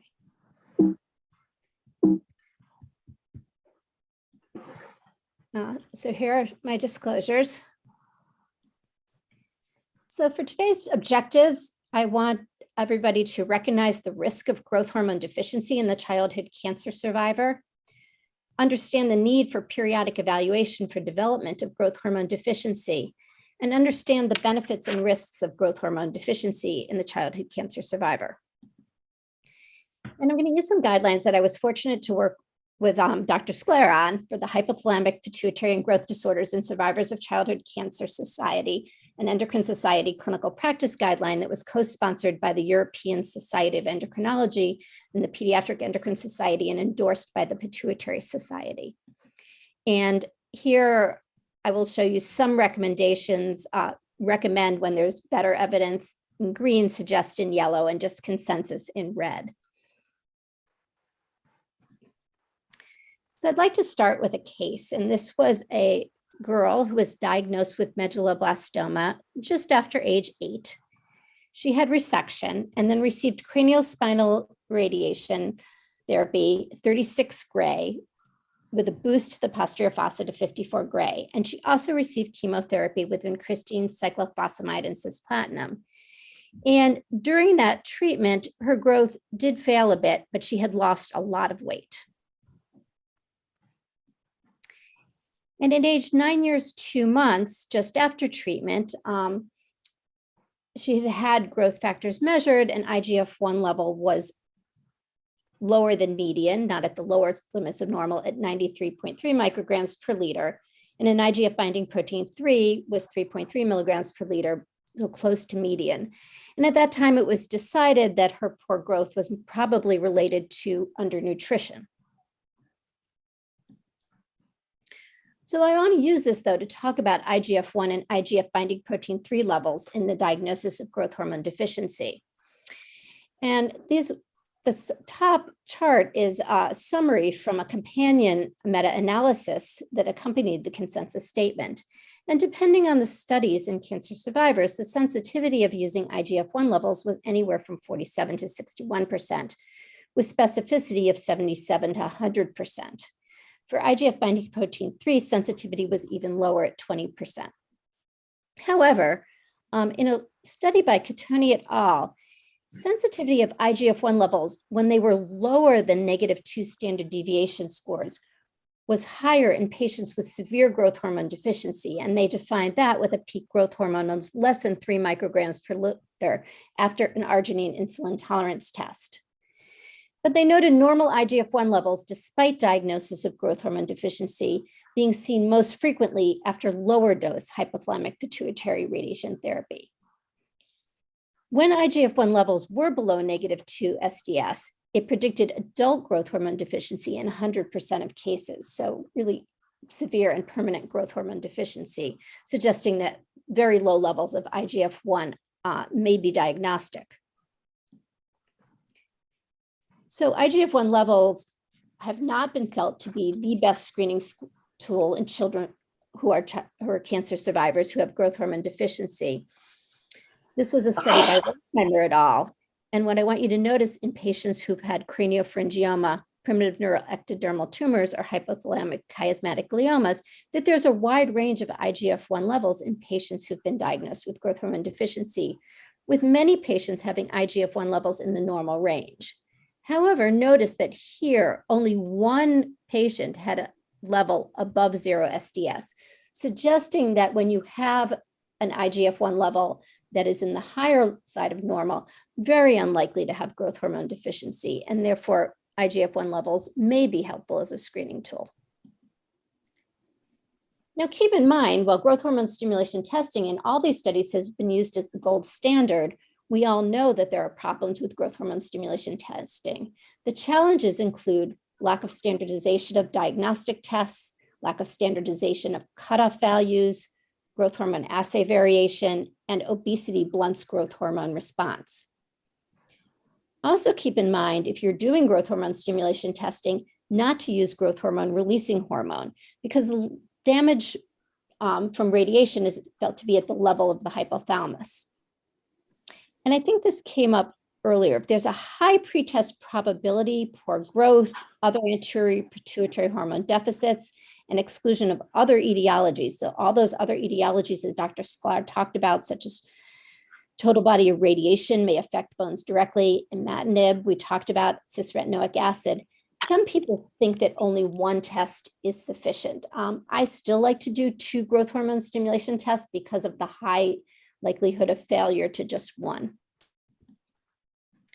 So for diagnosis of growth hormone deficiency in childhood cancer survivors, we had a consensus to assess height in children every 6 to 12 months. That makes sense because in children, one of the best signs of growth hormone deficiency is failure to grow well. Keep in mind, however, that if you have a child who's growing at a normal prepubertal rate, but has precocious puberty, that would be abnormal. We recommend against relying solely on serum IGF-1 levels in childhood cancer survivors exposed to hypothalamic pituitary axis radiation treatment. We recommend that formal testing is not required of 3 other confirmed anterior pituitary hormone deficits, which, as Dr. Sklar said, is not usual unless there's been surgery to the area. And we recommend lifelong periodic clinical assessment for growth hormone deficiency in survivors. So let's go back to this case. At age 10 years, 4 months, her IGF-1 level was quite low at the lowest limits of normal at 40.4 nanograms per milliliter. And she underwent arginine and glucagon stimulation testing after sex steroid priming. So another thing to keep in mind, as we talked about earlier, estrogen is important for growth hormone release, and children who are of pubertal age but are hypogonadal may have a blunted growth hormone response to stimuli, but not really be growth hormone deficient. But her peak growth hormone was quite low at 1.15 micrograms per liter. So growth hormone deficiency in childhood cancer survivors is the most common anterior pituitary hormone deficiency. It results from hypothalamic pituitary tumors and hypothalamic pituitary axis radiation therapy of at least 18 gray. It can also occur after a single total body irradiation dose of 10 gray or fractionated doses of 12 gray. In some of these patients, there's been described to be recovery over time. Now, it's not clear whether there's really recovery or whether the diagnosis initially was incorrect because of all the problems we have with the diagnosis of growth hormone deficiency.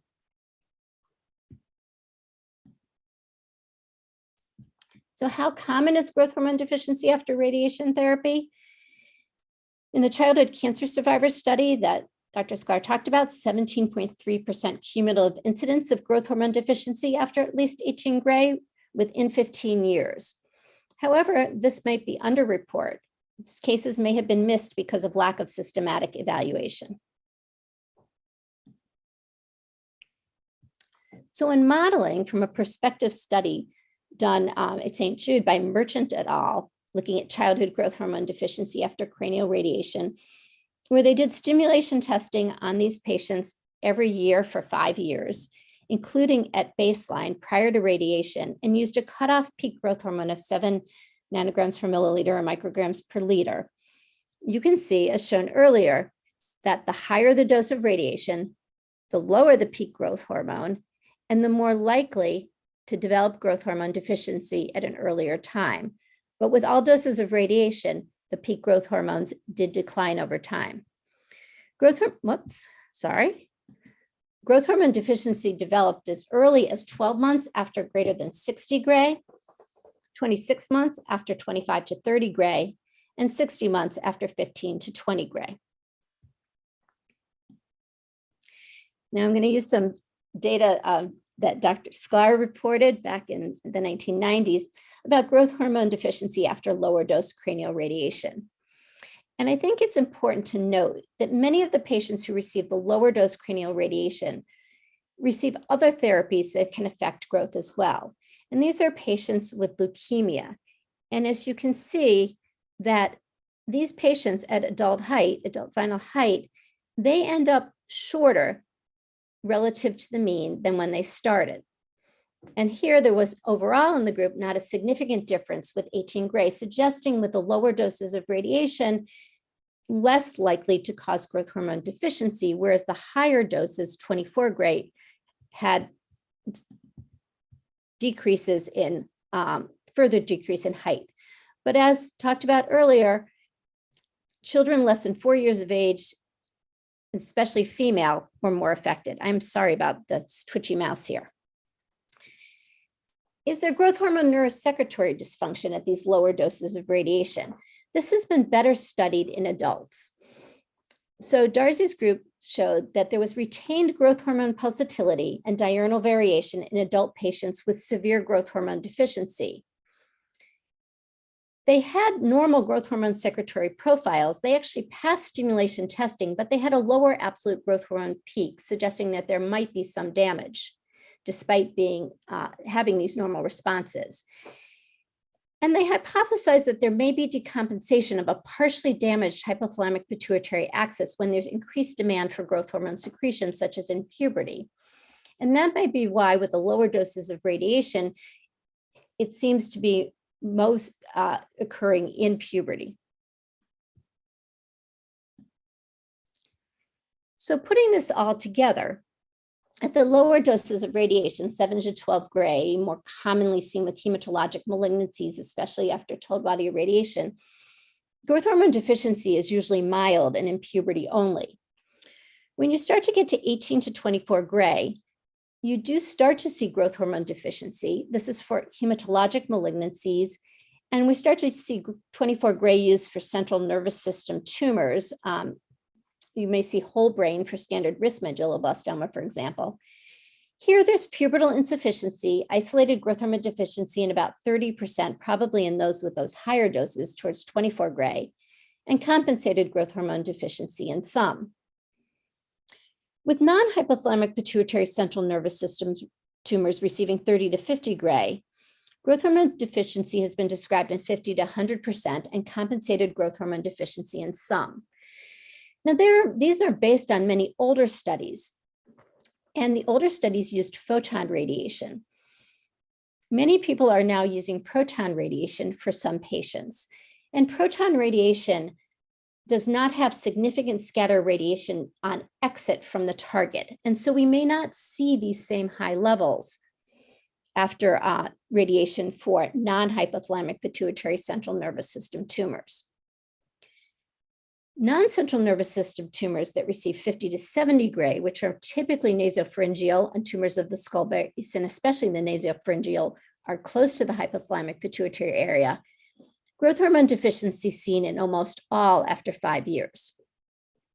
And then in hypothalamic pituitary central nervous system tumors that receive 30 to 50 gray, such as pituitary adenomas, germinomas, craniopharyngiomas, and in older days, optic pathway gliomas, in almost all after 5 years. So let's talk about growth hormone therapy in the childhood cancer survivor, because it's great that you can diagnose it, but can you treat it? The concern has been between growth hormone and neoplasia that growth hormone and insulin growth factors may favor tumor development. They promote cell proliferation. They promote the epithelial to mesenchymal transition. They promote angiogenesis, and they inhibit apoptosis. Conversely, IGF binding proteins may protect against tumor progression. They inhibit mitogenesis and stimulate apoptosis. So in another companion piece to the consensus guidelines, looking at growth hormone therapy in childhood cancer survivors, this meta-analysis looked at multiple studies to look at tumor recurrence in childhood cancer survivors treated with growth hormone. And overall, there really wasn't any increase in tumor recurrence. And multiple studies have shown this again and again, that there doesn't seem to be an increased risk of tumor recurrence. So then what about secondary neoplasia in childhood cancer survivors who are treated with growth hormone? Again, in this meta-analysis, looking at some of the studies, there didn't seem to be an increase in secondary neoplasia. Let's go into this a little bit more. So data, again, from Dr. Sklar and the childhood cancer survivor study. There were initial reported risk of 3.21 in childhood cancer survivors who received growth hormone, with meningioma being the most common secondary malignancy. With longer follow-up, that decreased to 2.15, and more recent data showed no significant association. There have been similar results in other studies. However, keep in mind that very long-term data are not there. And I want to point out about this meningioma risk, and these are data from the French childhood cancer survivor study. Keep in mind that meningiomas are highly associated with radiation and increase with higher radiation doses. They're highest among youngest individuals at first cancer diagnosis. And in this cancer survivor study, they didn't vary with follow-up time. There was also a modest but significant association with cumulative doses of alkylating agents, but there was no association with growth hormone therapy. The other major secondary neoplasm for children who were treated for brain tumors are gliomas. In this survivor study, there was no association with radiation dose. It was highest among older individuals at first cancer diagnosis, associated with shorter follow-up. There was a significant association with epipodophylotoxins, but their sample size was too small to really investigate the risk of growth hormone therapy.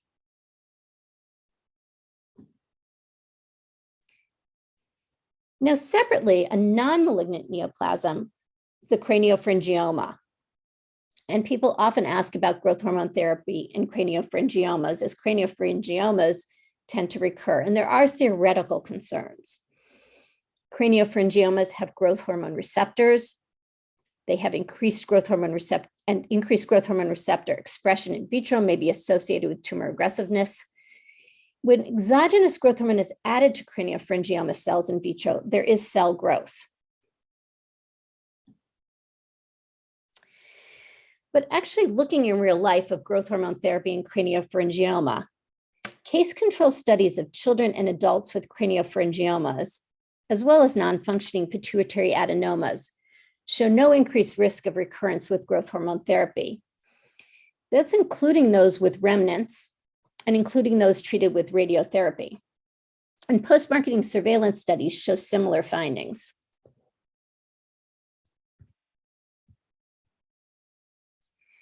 Another issue is what to do about patients with cancer predisposition syndromes. So many patients now are being found to have cancer predisposition syndromes, such as mutations that affect p53 tumor suppressor genes and others. So majority of these cancer predisposition syndromes have mutations in genes that encode tumor suppressors, as I just said. These would normally sense DNA damage and promote DNA repair.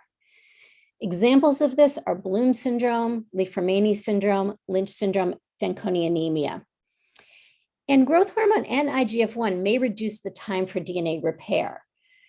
So there may need to be caution in these cancer predisposition syndromes. Unfortunately, we just don't have the data about growth hormone therapy in these syndromes. There are other cancer predisposition syndromes where there are activating mutations in growth-promoting oncogenes, including those encoded in tyrosine kinase receptors and other intracellular signaling proteins.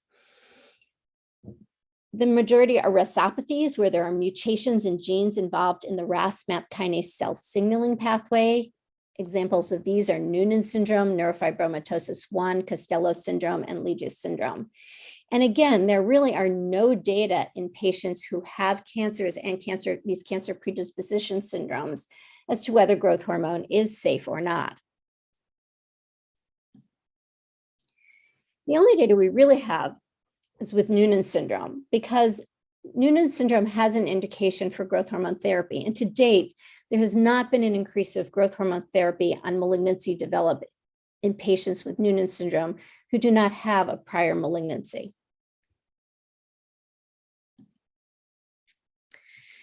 So in treating growth hormone deficiency, the consensus guidelines recommended growth hormone based on the safety and efficacy demonstrated in that population. It suggested, and this is going to be coming out in another consensus statement, waiting 1 year to disease-free following completion of therapy for malignant disease.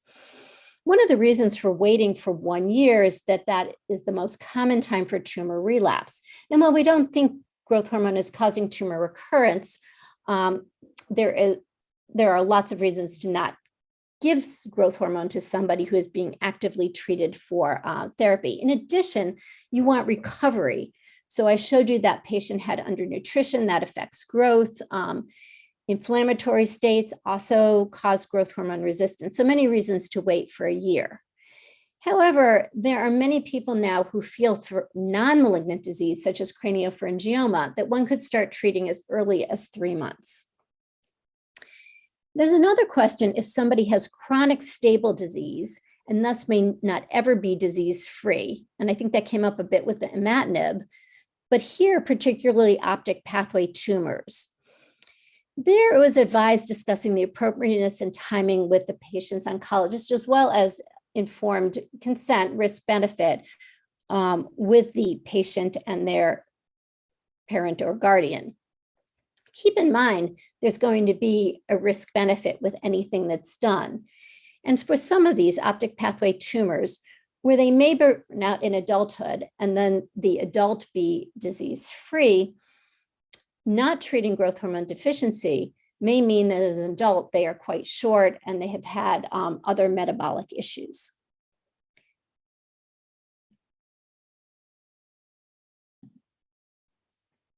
Now, what about treatment of short stature impaired linear growth in patients who are not growth hormone deficient?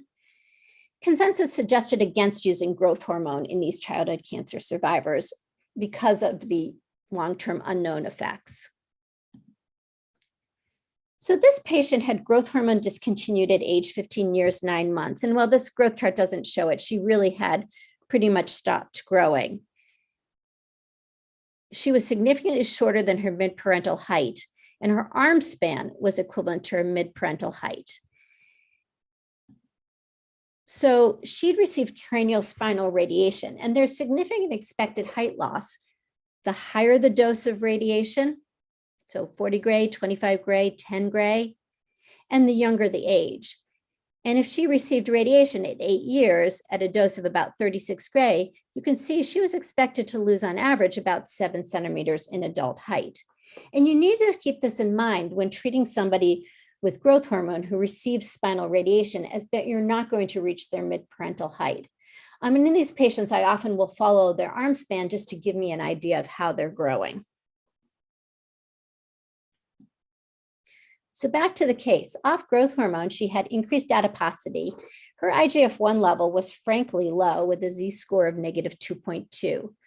So she, even without testing, she had adult growth hormone deficiency. Now, with isolated growth hormone deficiency, one should retest. She did not get retested because she'd actually developed central hypothyroidism, hypogonadotropic hypogonadism, and ACTH deficiency. So the recommendations from the consensus statement, we do retest adult cancer survivors exposed to hypothalamic pituitary axis radiation and with a diagnosis of isolated growth hormone deficiency in childhood, assuming they don't have 3 other confirmed anterior pituitary hormone deficits. And the reason for this is that growth hormone deficiency, while we have a high pretest probability in this population, there are problems with our diagnostic testing. They may not be growth hormone deficient, or they may have had a partial growth hormone deficiency. And at least at this stage in adulthood, they don't need growth hormone. Now, that doesn't mean that once they pass testing as an adult that you can just forget about them. Can you use adult growth hormone therapy in childhood and adult cancer survivors?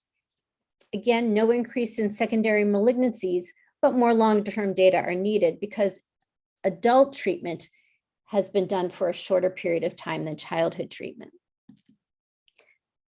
But as I just alluded to, for long-term surveillance for growth hormone deficiency, probably can't ever stop. The cumulative incidence of growth hormone deficiency, at least in the data to date, does not seem to plateau. So in summary, growth hormone deficiency occurs after cranial radiation, more so with dose dependency. The higher the dose, the more likely, and time dependency. So the longer you are out from your treatment, the more likely. Growth hormone therapy is not contraindicated in the childhood cancer survivor, and lifelong surveillance for development of growth hormone deficiency may be necessary. And I want to just point out that there are resources out there. For example, the Children's Oncology Group long-term follow-up guidelines can give you an idea of what to expect by diagnosis or by treatment. And I want to thank you to all my collaborators on multiple consensus statements, including Dr. Sklar, and to all of you today for inviting me and allowing me to participate in this conference. Oh, this was in imatinib. Because it came up earlier, I threw in these slides at the very last minute just to show you that height SDS during childhood does decrease, but the pubertal kids don't have the same effect.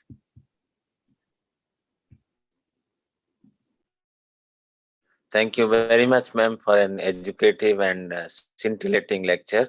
So I have a couple of questions and comments for you. So what are the various types of growth hormone stimulation tests you use for childhood cancer survivors? Especially, what is your experience on ghrelin analog like mosamorelin, which is an oral agent? Can you tell regarding that? So the gold standard, both in cancer survivorship and non-cancer survivorship, is insulin tolerance testing. It's the one with the best reproducibility. We don't use it because of the significant side effects. And especially in cancer survivors who've received radiation, there are some concerns that it might have an increased seizure a decreased seizure threshold, although I know other people do. There are no data to really guide which stimulation tests. Personally, I use arginine and glucagon, and part of the reason I use glucagon is I can also assess the cortisol axis. But again, I think these testing are fraught with multiple problems, and we don't even know that the peaks, when we know the peaks aren't necessarily the same on all the tests, especially when you start using things like clonidine and L-DOPA. In terms of mosamorelin, it's not approved in the United States for children. I I have not looked at the adult data recently in terms of what has been done in cancer survivorship. There are concerns that there may be some similarities to growth hormone releasing hormone, and the questions about hypothalamic damage as to whether this will truly be a useful test.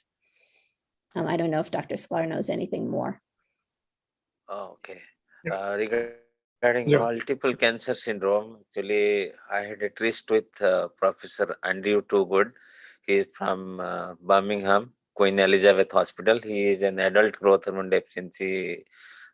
Patients are treated by him. In one OPD, actually, there are 2-3 patients of Cowden syndrome with medulloblastoma. They are adults, and he used to treat them for almost 20 years with growth hormone therapy, adult dose, without any fear of cancer or recurrence of second malignancy. What is your opinion regarding that?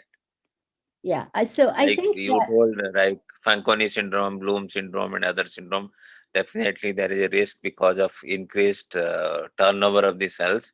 So what about other malignancies with multiple cancer syndrome? yeah, so I think this is a big debate, and I would, hopefully there is going to be a Growth Hormone Research Society consensus statement coming out on all this. I think that in adults, the sense is that with these cancer predisposition syndromes, there's a great hesitation to using growth hormone. And there's also a hesitation to using growth hormone for patients who are breast cancer survivor and colon cancer survivors, because it's truly been there are a lot of growth hormone signaling pathways in those tumors. In terms of childhood cancer survivors and these underlying cancer predisposition syndromes, there's hesitation, but again, there's the feeling that you're talking about a replacement that may have that for children who may be having a much longer lifespan. And there really are no good data. And I can give you, I hate anecdotes, and I can give you an N of one that I do have a 17-year-old with Fanconi anemia who has been treated with growth hormone. Now, he did not have another malignancy, so it's a little bit different. He was treated with growth hormone because he is one of the patients, and these have been described, who actually have abnormal pituitary development. And he has not developed a malignancy on 15 years of growth hormone therapy, but that's an N of one. So there are just a lot of unknowns. And I think whenever you start talking about this with patients, you really have to talk about risks and benefits. Okay. Next, coming to your topic regarding the imatinib, actually we have some experience in patients with survivors of childhood chronic myeloid leukemia who are treated with imatinib. Another group, because of affordability issue, not treated with imatinib but something else, and like hydroxyurea. And we found that those who are treated with imatinib had profound growth retardation. And on follow-up, what we did their stimulation test with various agents and IGF-1 generation test. We found that after giving growth hormone therapy, their IGF-1 starts increasing and they have a catch-up growth. And we have done this in vitro also in patients with acromegaly. The somatotropinoma cells were harvested, and we did in the culture actually imatinib and various other nilotinib and other various tyrosine kinase inhibitors in graded concentration, and used with GHRH, with somatostatin analog and paclitaxel, etc., various types of tests, and we found that it does inhibit the growth hormone synthesis actually in vitro. And last but not least, your point is also well taken. It directly inhibits the chondrocyte actually. So is it through the local generation of IGF-1 or local PTH-RP, or the directly affects the hedgehog proteins? Can you elaborate more on this? Because we have we most of the time deal this type of condition in day-to-day life. I'll be more inquisitive to know this. Yeah, I can't actually comment on that. I would say that we still don't know the difference between local production and what growth hormone does sort of locally versus when we give somebody growth hormone systemically.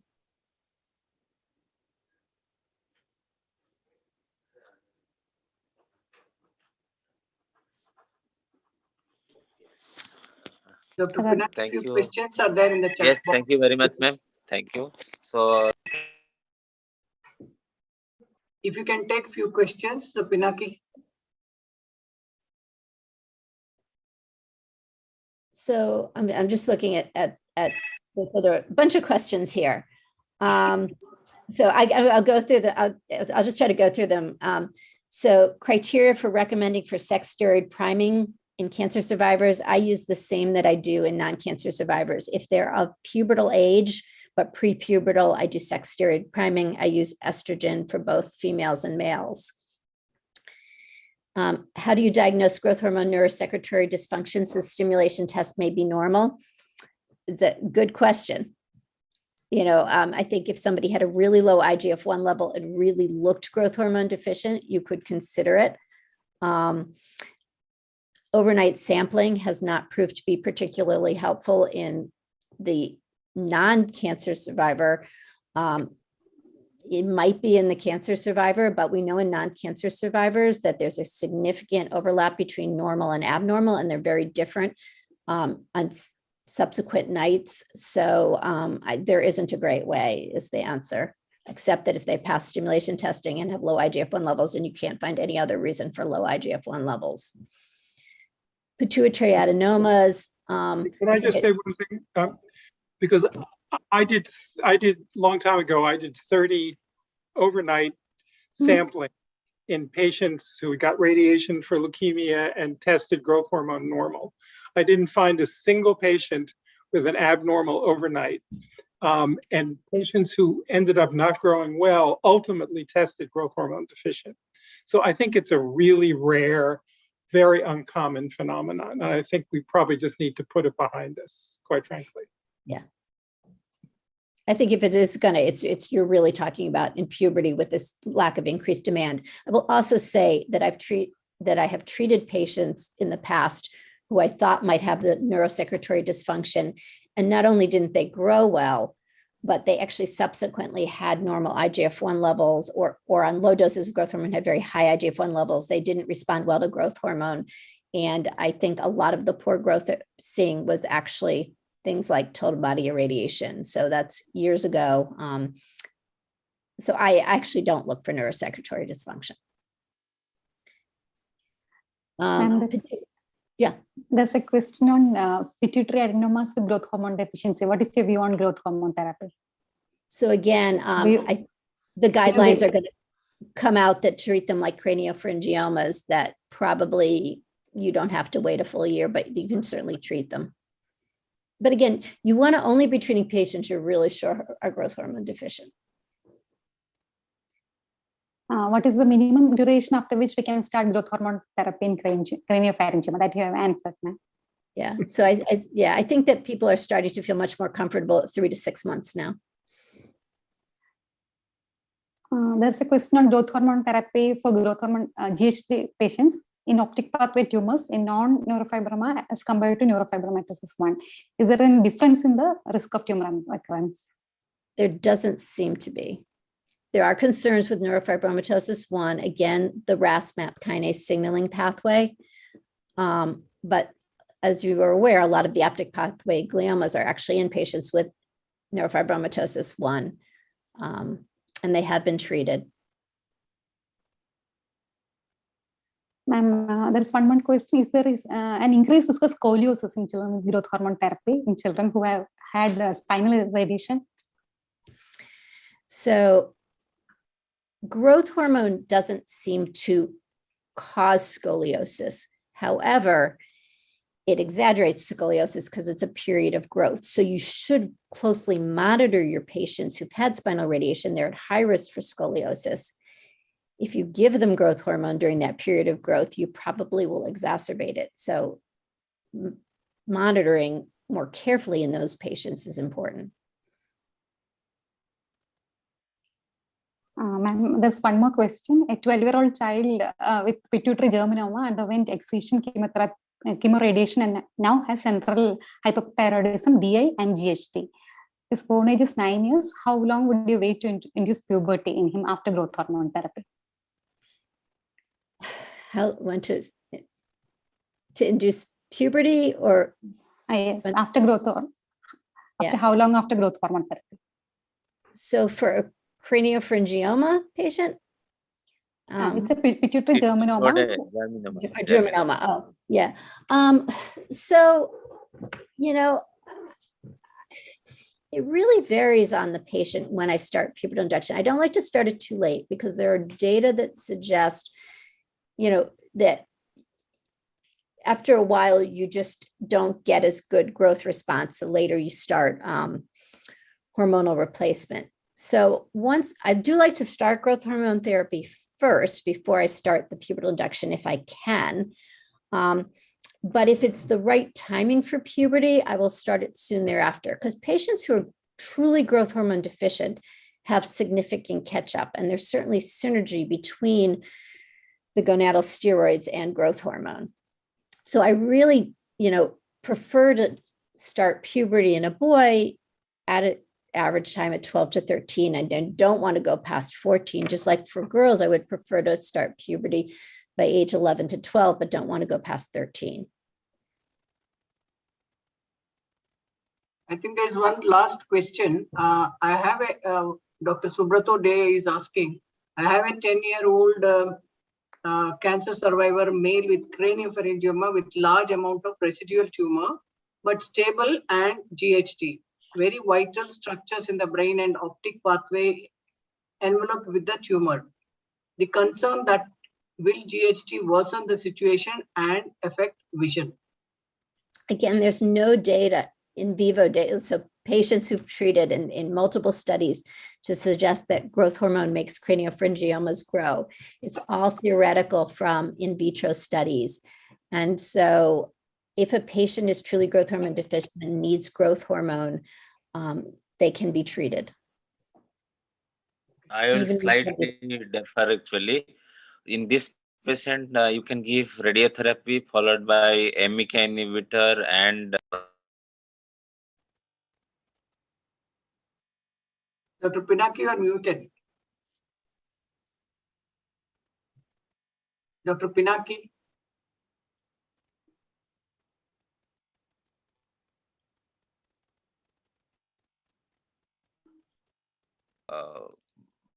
This BRAF positive mutations or papillary variety, you have both dabrafenib or vermorafenib along with MEK inhibitor. Once they're little bit controlled, then you can use under the cover of radiotherapy. Later, you can use growth hormone therapy. That is a best policy nowadays. There are plenty of papers now coming actually.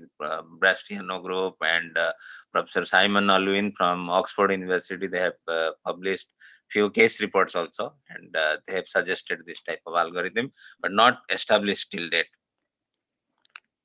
Yeah, again, sort of the BRAF and MEK inhibitors, the papillaries have the BRAF mutation, but most kids, many kids have the adamantomatosis that won't respond to that treatment. In ACP, you can directly give only MEK inhibitor also. In vitro, there is a lot of data now by Carlos and his group from Queen Mary University, London. They're saying that it is effective in vitro. Yeah, and there are some other agents that are coming out now that look very promising in terms of the whole signaling pathway. Yes. Thank you very much, ma'am, for a nice lecture. We enjoyed it a lot. Now over to Dr. Saila for the concluding remarks. Thank you very much, Dr. Cohen and Dr. Sklar. It was very exciting because we rarely get experts talking about it who are really done good work and authority on these subjects. So thank you very much for sparing your time and enlightening us. And we also had good discussion. We really appreciate from Indian Society of Pediatric and Adolescent Endocrinology. And hopefully we should meet physically once this pandemic is completely stopped. We're hoping for it. Dr. Deepa? Yes, ma'am. So, on behalf of ISPAE, I express my sincere gratitude to our distinguished speakers, Dr. Charles Clark from New York, on talking on endocrine outcomes in survivors of childhood cancer and sharing his vast experiences on this topic. And also to Dr. Laurie Cohen from Boston Children's Hospital, who talked to us on the growth hormone therapy in childhood cancer survivors in her excellent talk. Both of them were very prompt in responding to our mails, and we really appreciate your dedication and patience, and also for the active participation in this session. We thank you, both of you, from ACES for joining us. I express my sincere thanks to the moderators of the session, Dr. Rajesh Khatkawat, Professor of Endocrinology from AIIMS, New Delhi, and Dr. Pinaki Datta, Professor of Endocrinology from PGI Chandigarh, for wonderfully moderating this session, and also joining us on ACES program in spite of their very busy schedule. I thank both of them. I thank our case presenters, Dr. Ankita Srivastava from Aster Hospital, Bangalore, and Dr. Manjunath from KEM Hospital for their excellent case discussion and also participating in our program. I thank Dr. Shaila ma'am for all the support and guidance she has given towards conducting this program. Special thanks to our office bearers of ISPAE, Dr. Rakesh, Dr. Ganesh, Dr. Divya, Dr. Sirisha, and Dr. Mahesh for all their help and guidance. I express my sincere gratitude to our IT team, Neelam RX Events, especially Mr. Neerav for coordinating this month's ACES program and so that it had gone in very smoothly. I also thank the ISPAE web team who will be uploading the session in our YouTube channel with the speaker's consent. I thank all the institutions who have sent their abstract for the case presentations, but unfortunately we could choose only 2 of them. Last but not the least, I thank all the delegates who have attended this ACES program and for making this event a very interactive one. Thanks once again to all of you. Thank you, ma'am. Thank you very much. Thank you. Thank you, everyone. Thank you, Thank Dr. you, ma'am. Salar and Dr. Cohen. Pleasure. Thank you so much. Thank you, everyone. Bye-bye. Yeah, Neerav. Yes, ma'am. Should I end Yeah. this meeting? Yes, we can finish. Okay. Thank you. Bye, Thank you so everyone. much. Bye. Bye, ma'am.